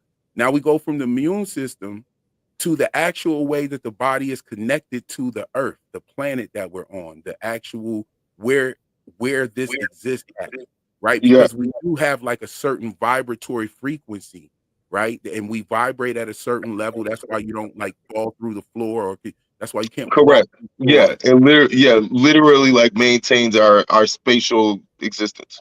Right. So so the existential part. So that's what I think that it's connected to. So I believe that these innies and outies, and I think that Fields was alluding to this with his conversation. And I Hmm. think that Fields does not see his husband or Burt actually being this innie that's going to heaven. Because think about Hmm. it in the first place, he wouldn't even give a shit anyway, because the innie wouldn't even know him, would he? Yeah, Nope. the Innie would literally not know who the hell Fields was, Right. and Right. So Fields that wouldn't would know who mean the Innie was. They wouldn't even and know each other. right. So that would mean that Fields has to know that Burt is not severed. Mm. Okay. Look at his perspective I on was the whole thinking just the matter. opposite. Why would That he he didn't. why would he think in that manner if that was the case? You see what I'm saying? Yeah. I think he knows that. So So you and I said you think the opposite. What do you mean by that? let me say Excuse this me. one Go ahead. last Yeah, sentence yeah, real yeah. Rock quick. out, rock out, rock One out. last sentence. I think I think that Fields is angry with Burt He is. for messing with Irv down there on the severed floor, knowing damn well he's not really severed. Down there supposed to be playing a part like he's severed, and you down there messing around and shit. And now you Hmm. got this motherfucker coming knocking on our door. You know what I'm saying? Like, what the fuck is going on? Think about Right. it. Yeah, Irv doesn't know these people. yeah. Irv knows them through his investigation. And he didn't say a lick of shit at that dinner No, table. no. Nope. Irv didn't come off nothing, bro. I aspire to be like Irv for real. For real. No, Tight lip. bro was silent, bro. They don't know, Yo, and let me they get didn't learn anything real about him. quick from Sam C. Exactly. Do you think the Severance just Yeah, but came into also existence they didn't 12 years ask him ago? any questions. Hold on 1 second, Joy. Thank you for the super chat, Sam Seek. Exactly. Do you think the Severance just came out into existence 12 years ago and it was always this perfect? These guys have been experimenting forever. That's a good point. That's right. Yeah, Like, probably as long as they had chips that could fit, they've been trying this shit. Well, but again, the Italian guy was talking about ropes and plates and brooms and shit, and Yeah, I don't know like, what the deal with that is. that's like, is that misdirection, or are we I talking think they he's had lying. something? I don't believe him. Okay, hang on for a second. It just popped into my head. They were fucking around in ether factories and shit. What if they were using hallucinogenics to try to do this back in the old school days, the that's rope what days, I ether? said that. Oh, like trying to hypnotize My motherfuckers. video, bro. I was right in the video. I said that all in the video. I said Yep. he must have been putting ether in his skin salves. That's and right. You did and the say that. Yep. psychoactive properties and stuff like that. He's been Right. dealing with the consciousness and the disassociation and all of that. Yep. Already he's been experimenting with that. But I don't think that it was Kier. I think that this has been going on way before. You got to think about whose fucking ether factory is this? Where does Kier come from? He's not some started from the bottom motherfucker. Think about it. Right. You got a picture of him as a little boy with a bunch of servants around him. Right. Okay. See, those are the details that we need to look at and really lock in. The fact is, he is a little boy with like 4 servants around his bed. Servants around him. He's already rich. And that's before he ever started trying to make anything. He was already rich as well. It's not some started from the bottom shit. This is a fabricated story from a bunch of out of touch people that are not in touch with like how real humans rock. And they made this motherfucker into a deity. But they forgot one key piece. They didn't name the fucking company after him. They named it after their agenda, which is illumination, Illuminati, Illuminati, yep. That type shit right there. Yeah, Lumen light. That's where they fucked up at. Because think about it, a motherfucker like Kier with a whole doctrine, Bibles, and all of this shit, he's gonna name that shit after him. You would think, yeah, for sure. Industry. You know what I'm saying? He's gonna almost every Titan from his era, all of them actually. Wells and Fargo. Like all of these guys, Chase, Bank, all of them. Yeah, Ford, just Rockefellers, Carnegie. Rockefeller. Yeah, all of these guys got that going on. And that's what they do. That's what they do. So I remember now, Real, that you did bring all that up about the ether. This is the time back in the days when board members, oh my God, look at this.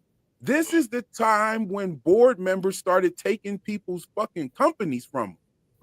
And so this is why these rich people would immortalize their legacies by naming this company their name so that they would have that level of stronghold. Always.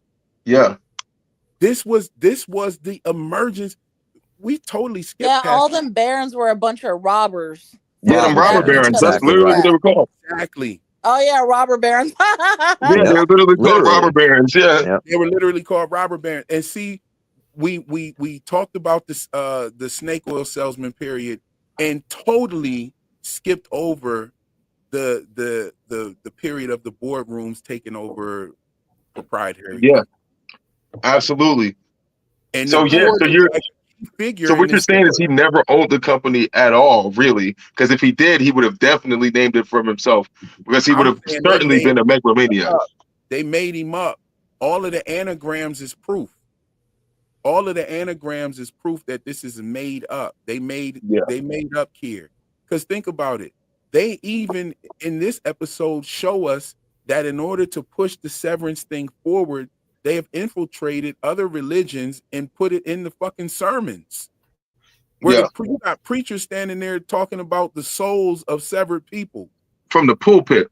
Right, I knew that. When I heard him say that, I knew it was propaganda. I was like, "That's fucking propaganda to get the religious people to be cool with being severed." Right. But yeah, they're telling. Yeah, basically, like that would be against the church would be against severance. You would think, of right? course, 100%, bro. I grew up Baptist, bro. There's no way, right? Because that shit is removed from God, and they're worshiping the fucking golden calf. That would be your fire. The clear, like the one mind collective or whatever they call it, are probably Christians, bro. Like, there's no way.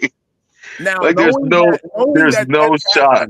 knowing that that's happened, ask yourself, who else has infiltrated all of these religions and Catholic churches, Protestants and Pentecostals? Who's infiltrated? The Bankers? Freemasonry. The Freemasonry. The Freemasons. Oh yeah. Yes, the Masons, Freemasons absolutely. are the architect. The Freemasons hold the architectures of the pulpit and everything. Like Yeah, when you but stand- weren't the when you stand in Freemasons that just pulpit, the it people who were Come again? searching for the Jesus's cup, and then they became the Well, Freemasons over time? Well, Those are no, the the Rosicrucians or Templar. something, Well, or the the Knights Templar. We're looking Yeah, at the Knights Templar. The Yeah. Knights Templar, what they did was they amassed this grand wealth, and they pretty much had a stronghold on most of the wealth, and they operated in secrecy using symbolism, and you will see it all over the place in people's logos and businesses all over the place, and they were disbanded. They were disbanded in the 1300s. Well, people think that they staged their own disbandment and restructured, it and got up in the ranks of every other secret society known to man. And then they that's came crazy. That's a crazy tactic. Yo, that's exactly. I mean, the thing about it is, this is what the receipts actually show. Well, yeah. I've done some pretty extensive research on that. And it's literally the same people broke off and went into other groups, and you could see all of their philosophy slowly changing over time to reflect those original ones. Conspiracy theories for this all the time when I talk about this, right? I might not have people to talk about like Severance and stuff, but I do have certain level, like some scholar brothers that I fuck with heavy that we have these discussions with, right? And they think I'm a conspiracy theorist because some of them are actually a part of fraternities and some I know Masons and all of that, right? And so, but they're noble enough to have a conversation and build. Yeah, and stuff like some that. of them are like Prince Hall guys too, who actually can talk. Right. So we have these discussions, and I say the body bag that I have in store for anybody with this conversation, that anybody that wants to debate this. Why is all the symbolism match? Right. Yeah, there's so much symbolism in Severance. Why do we have pyramids on the back of American dollar bills with eyes on them? Right. Because they're the same entities. Because these things have they staged their disbandment and they slipped up into every single organization known to man. This is why they work hand in hand with each other. Do you know? You look at who's the leaseholders of the Masonic lodges are another secret society called the Odd Fellows. The Odd Fellows, yes. Yep. That's a crazy bit of information right there. Yeah, it is. It's true. You see, and so everything we see happening with this show is definitely talking about that. We're just literally getting a chance to look at if they really won and are making the world how they wanted to make it for real. Yeah, I think that's what we're getting a chance to look at. If anything was true in that stop motion animation, was Lumon has operations in 206 countries. Now we know this is crazy because there's only 195, right? Right, there's 196 countries. However, the Olympics recognizes 206 countries.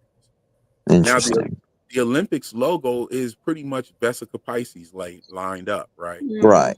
What if Lumon views the world as the Olympics, and what if they view it as this competitory state? And this is why we can answer questions like, why was Dario climbing a fucking rope in his severed floor?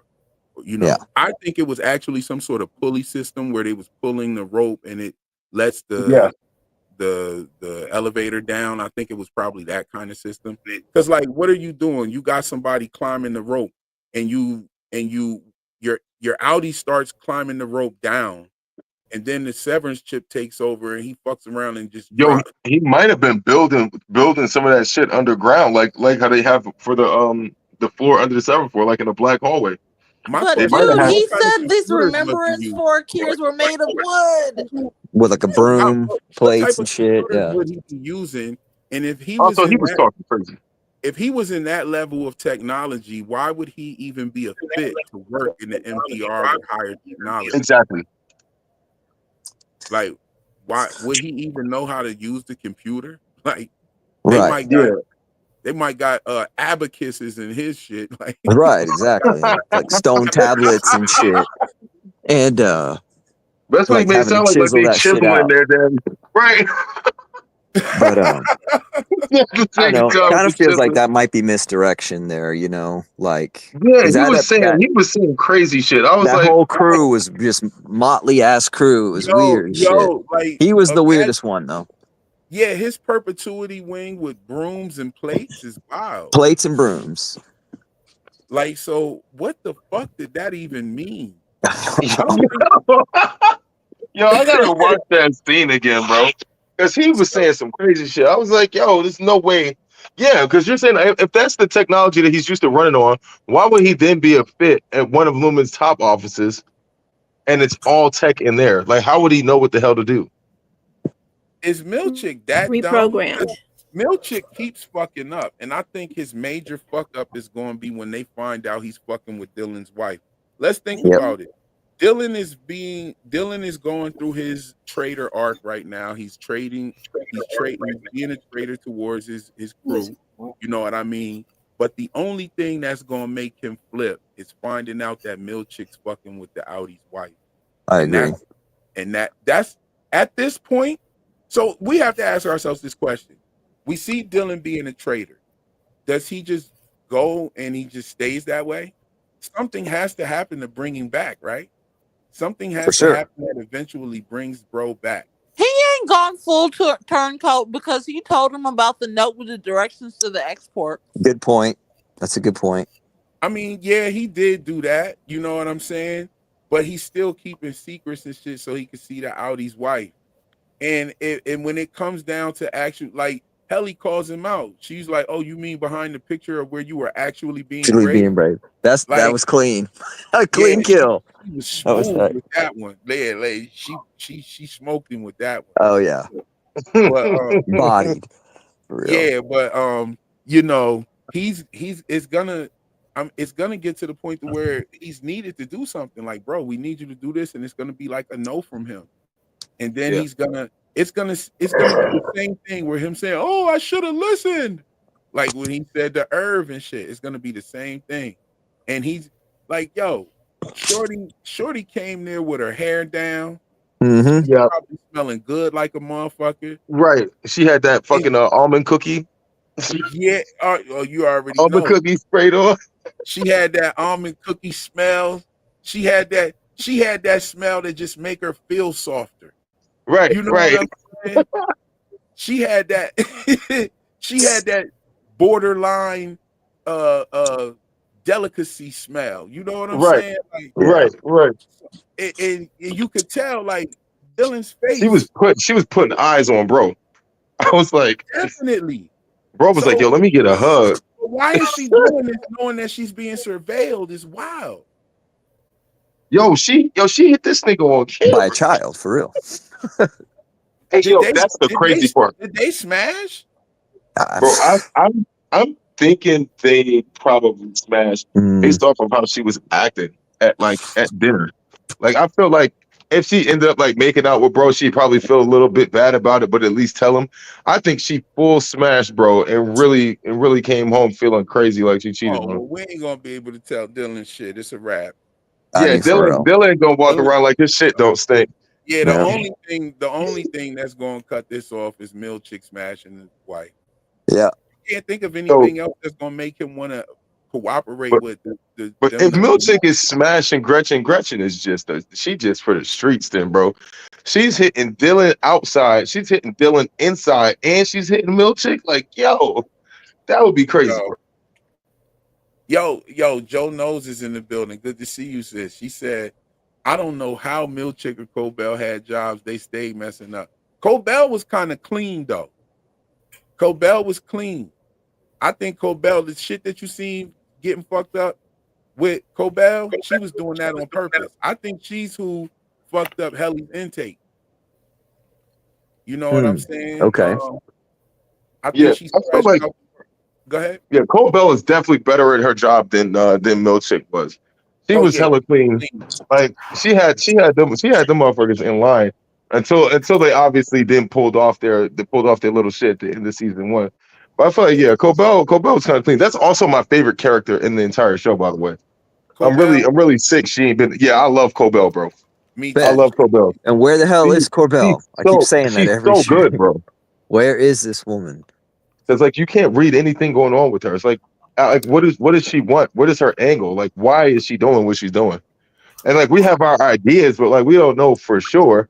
And when I think about her as a character, I'm thinking about like what if I was her? Like what would make me do those things? Like she's walking around with two personalities willingly. Like she's in Mark's sister crib, like breastfeeding Shorty or Right? breastfeeding for She her for recreated no her reason. Like there's childhood no bedroom. reason to do that. Nah, she's nice with it, yo. She's so talented. She's ill talented, but then she's kind of wonky and crazy too, though. This Yeah. motherfucker was blow drying the stoop out there. That's true. And then when she was snapping out about getting fired and she was in the basement and Mark comes and knocks on the door, she was like, huh? Did y'all see Right. that? That Yeah. was crazy. She was Yeah. like, huh? And then she gets up and answers the door and was like, hi. And she was acting weird as fuck. She was like, well, maybe I might drive my car just in case I get uncomfortable. Like it was Yeah. Bro, I it was thought she wanted weird. I thought she wanted to smash Mark Scout for a little bit, bro. Yeah, I did thought that too. too. She brought up the husband with the she could have another man and build a house for this nigga and all this Yeah, crazy. she would have. I think if he would have bit, she would have did it too. She was like, yeah, For real. Yeah. Yeah. Oh Agreed. man, he would have been smashing Patricia Arquette. I remember when she was in goddamn Freddy Krueger.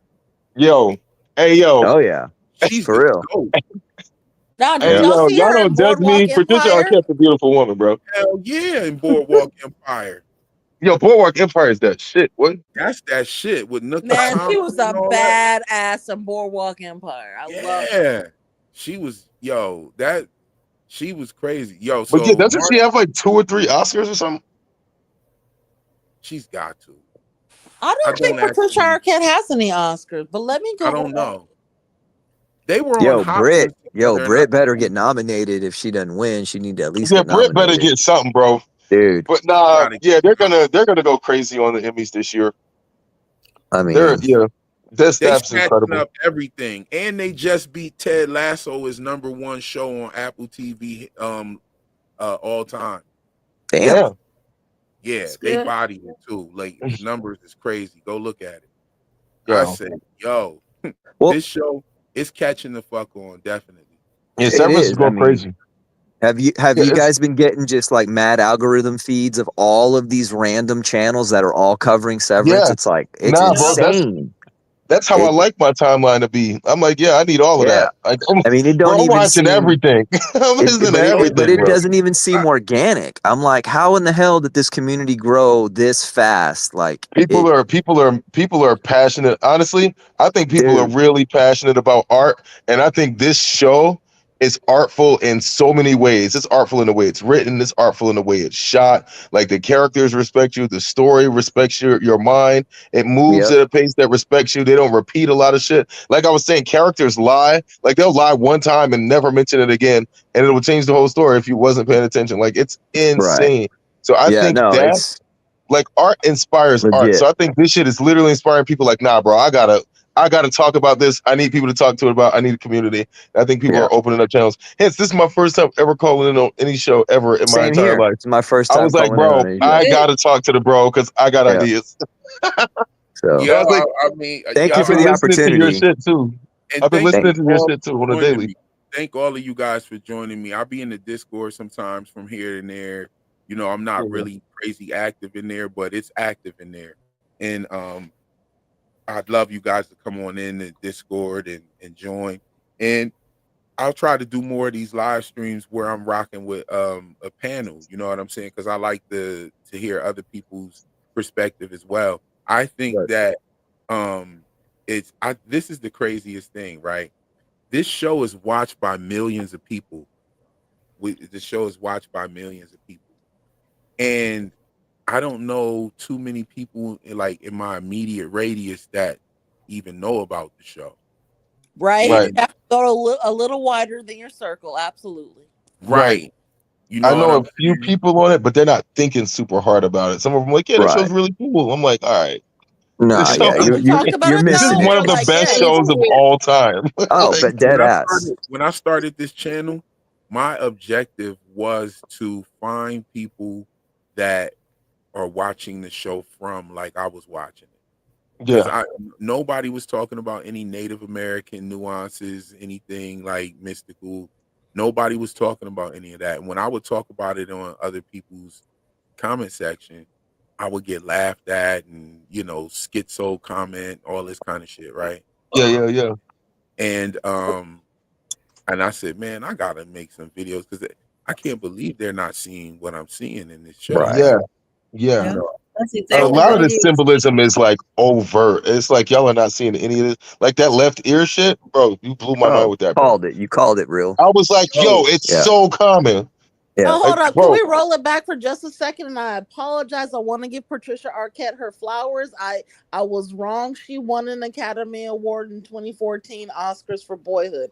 She's Boom. also won Golden Globes, Screen Actors Guilds, yeah, TCA Awards, Primetime Emmys. yeah, The lady is yeah. She's loaded. one of the most Yeah. decorated actresses of all time, and we can Oh, feel it in that show. yeah, hands down.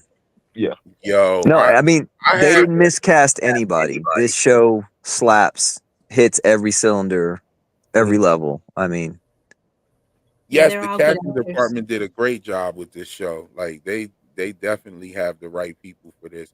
I wonder if any of the parts were written specifically for a person on here, or was it written in mind with a person? Like, I know what that if- John Turturro brought in Christopher Walken because they've been good yes, friends. that's what I was about to say. How oh, does okay, I do Christopher remember. Walken Yeah, that's on a right. show like this? Remember you talked about that.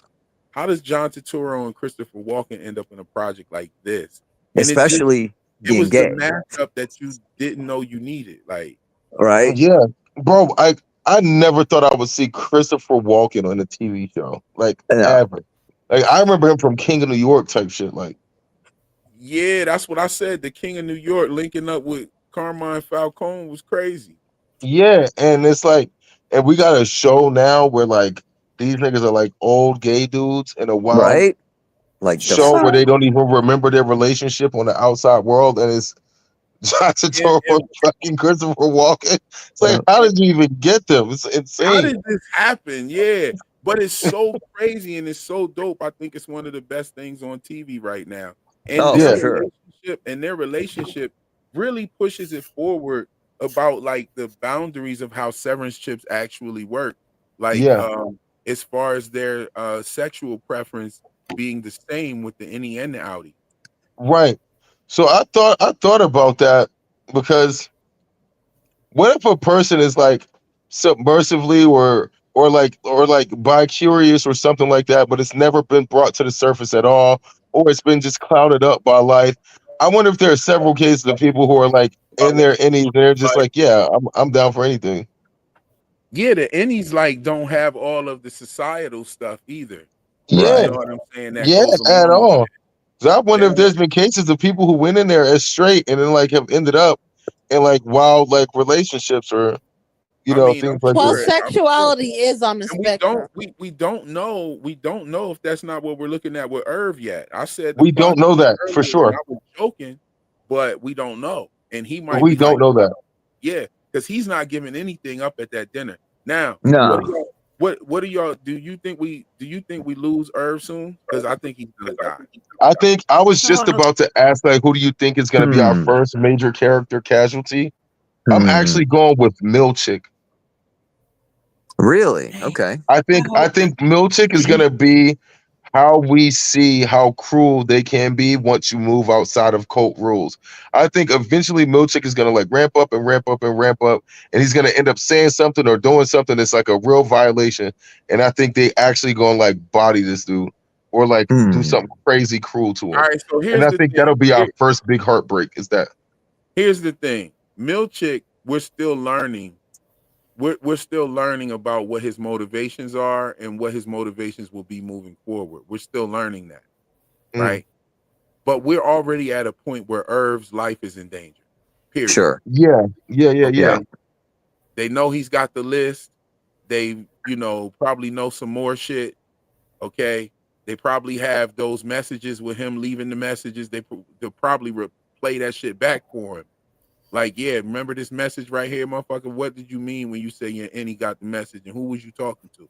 Right. You know what I'm saying? If they don't already know who he was talking to, and know that if he knows the location, we are going to see him get tortured.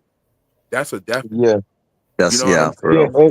So it's either that he's dealing and working with Drummond, or we're about to see Drummond torture Irv, which I don't know if that's gonna be a rough watch. You said Irv is working with Drummond? Yeah, Or I think he Ragabi. could. I thought Ragabi was on the other end of the phone. Is what I thought. Me too. I think so too. I think Ragabi's kind of an alley-oop. So I'm like throwing out some of like the far-reaching more ones. I think Ragabi's an alley-oop, like that's who he's talking to. But I feel like Ragabi's been at Mark's spot. So like but he hasn't been talking to anybody. He's just been leaving voicemails. All right, so whose life is in danger right now at this moment? Irving, for sure. Irv, for sure. Corbell. And Corbell. I agree. And Corbell. Irv and Corbell. But Irv, I'd say Irv more. Irv's life is in danger a whole lot more. Well, the way Burt's been looking at him every time the camera pans, it's like Burt has got the squinty eye and the pressed lips. It's like crib and he's leaving to go home right now. He just left Burt's crib. He just left Burt's house and he's on his way home. Evil Hodor is there. What happens? Does he go through the door? Does he go through the door? Does he you know what I'm saying? Right. Yeah, but a thing worth noting is we haven't seen Lumon kill anybody. The only person we've seen kill someone was Ragabi, actually. True. Yeah, but on Burt's list, one murder on the show is employees that died. Car accident was a common theme. Yo, Ragabi's life is in danger as well.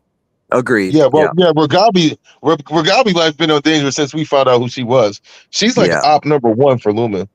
Like she's op like if they see her, they smoking her on sight, bro. I agree. Broad daylight. If she at the 7-Eleven, it's up. Yeah, they're not asking no questions and nothing. If they catch her at a red light, they just gonna shoot through the car and ask questions later. Like they want all the smoke with her, bro.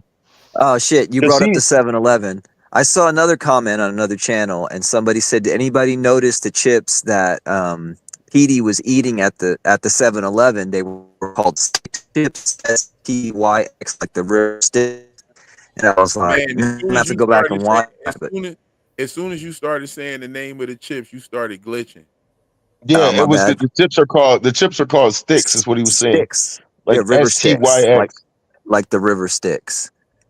Yeah, and, so there's a lot of that. I think it was oh girl, you shouted out before, like Heli Refiner or something like that. Yeah, I think it might have been a comment on hers. She was going crazy with the Dante Inferno references, which was really dope. Somebody left a comment. Attila is a demon in the or in hell in Dante's Inferno as well. He's in like the Ninth Circuit, and it's like a frozen lake that's down there and all of that. She was going crazy on that, but shout out to some of that. Yeah, fire, yo. I like that. That's that good. Yeah, she was going crazy with it. Because I was like, yo, he might be Dante. Like, is he Dante? Right, at least right now he is. He's traveling into hell. He's going further and further and further into hell. He's going further with this stuff with Ragabi. He's going further undercover. He's trying to go to another stage of hell, down that chute or down that elevator to go and get his girl. Like, yeah, it's really on some Dante's Inferno type shit. Show is so good. Dead ass. Yeah, it's crazy. It's crazy. It's okay. So, Charlotte Cobell, are we at a consensus that this is her mother? That's got to be mom, right? Yeah, I'm mom on that. Yeah. Wait. Does that say 1944? Yeah, because that would say Cobell was probably born in the early 60s. Or are they trying to say she's like 60 years old or something like that? I can see that. Mm-hmm. Yeah, that's probably her mom. Okay. Yeah, Charlotte Cobell's got to be Mom Dukes. I'm in agreement with that. Let's see. Yeah, this is when she was wilding out. She Yeah. was Yeah. now when she saw that breathing tube, she started laughing and kind of like remembering, like, yeah, this is what you're doing this shit for. And Right. she Yeah. also has that same kind of notion when she was uh turning around, when she looked at the breathing tube and was like, nah, I gotta go back. Yeah. Get the we got a mission to fulfill. Yeah. Yeah. I feel like she want blood, but I was always like, she's so devoted to Kier though. And they show us that like in her personal life. So it's like she doesn't maybe she wants to bring Lumon down, but not the cult or like something. But like you can't really doubt how committed she is to like the cult and Kier. She's super committed to that. She's bought in. So Mm-hmm. I'm like, who does she want? She definitely wants some get back. Like she wants some get back. I just want to know like to who Who? specific. To who specifically? Yeah. Yeah. Right? She definitely has skin in the game. I mean, Yeah. anybody with an altar to Kier. And she Yeah. got all sorts Yeah. of She's got memorabilia. yeah, she gave Mark a punitive singing of that Cure hymn. Right. That was crazy. That was Yo, crazy.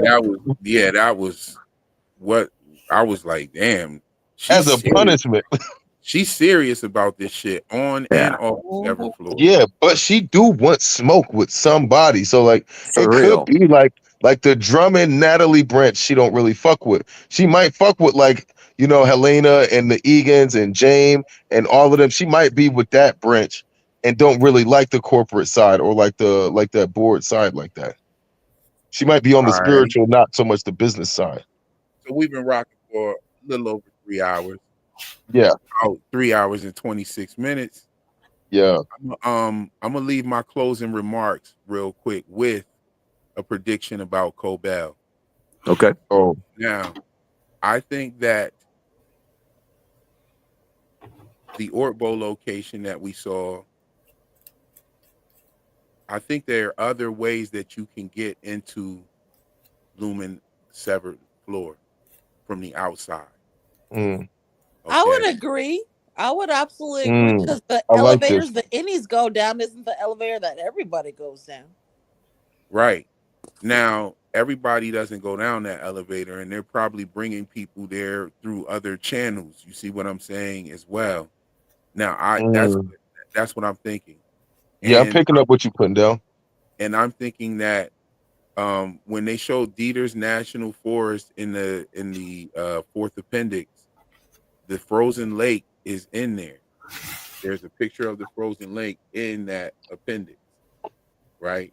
So what I think is going to happen is she's going to get into that Ortbo location, and something is going to happen with her car ending up in that ice. And everybody thinks she's going to die from that. I'm not totally sold on her dying from that. You know what I Oh, I mean? haven't heard anything about Cobell dying. Well, that Like, intro animation has a white rabbit car in the lake, in the frozen lake, and it's crashed. right, and people think that may be her car. Oh, okay. Or we might get to see what they did with Gemma if they do it to Cobell on camera. Right. I think that Gemma hit a tree. You know what I'm saying? I But think yeah, that's yeah. probably where her car was stopped.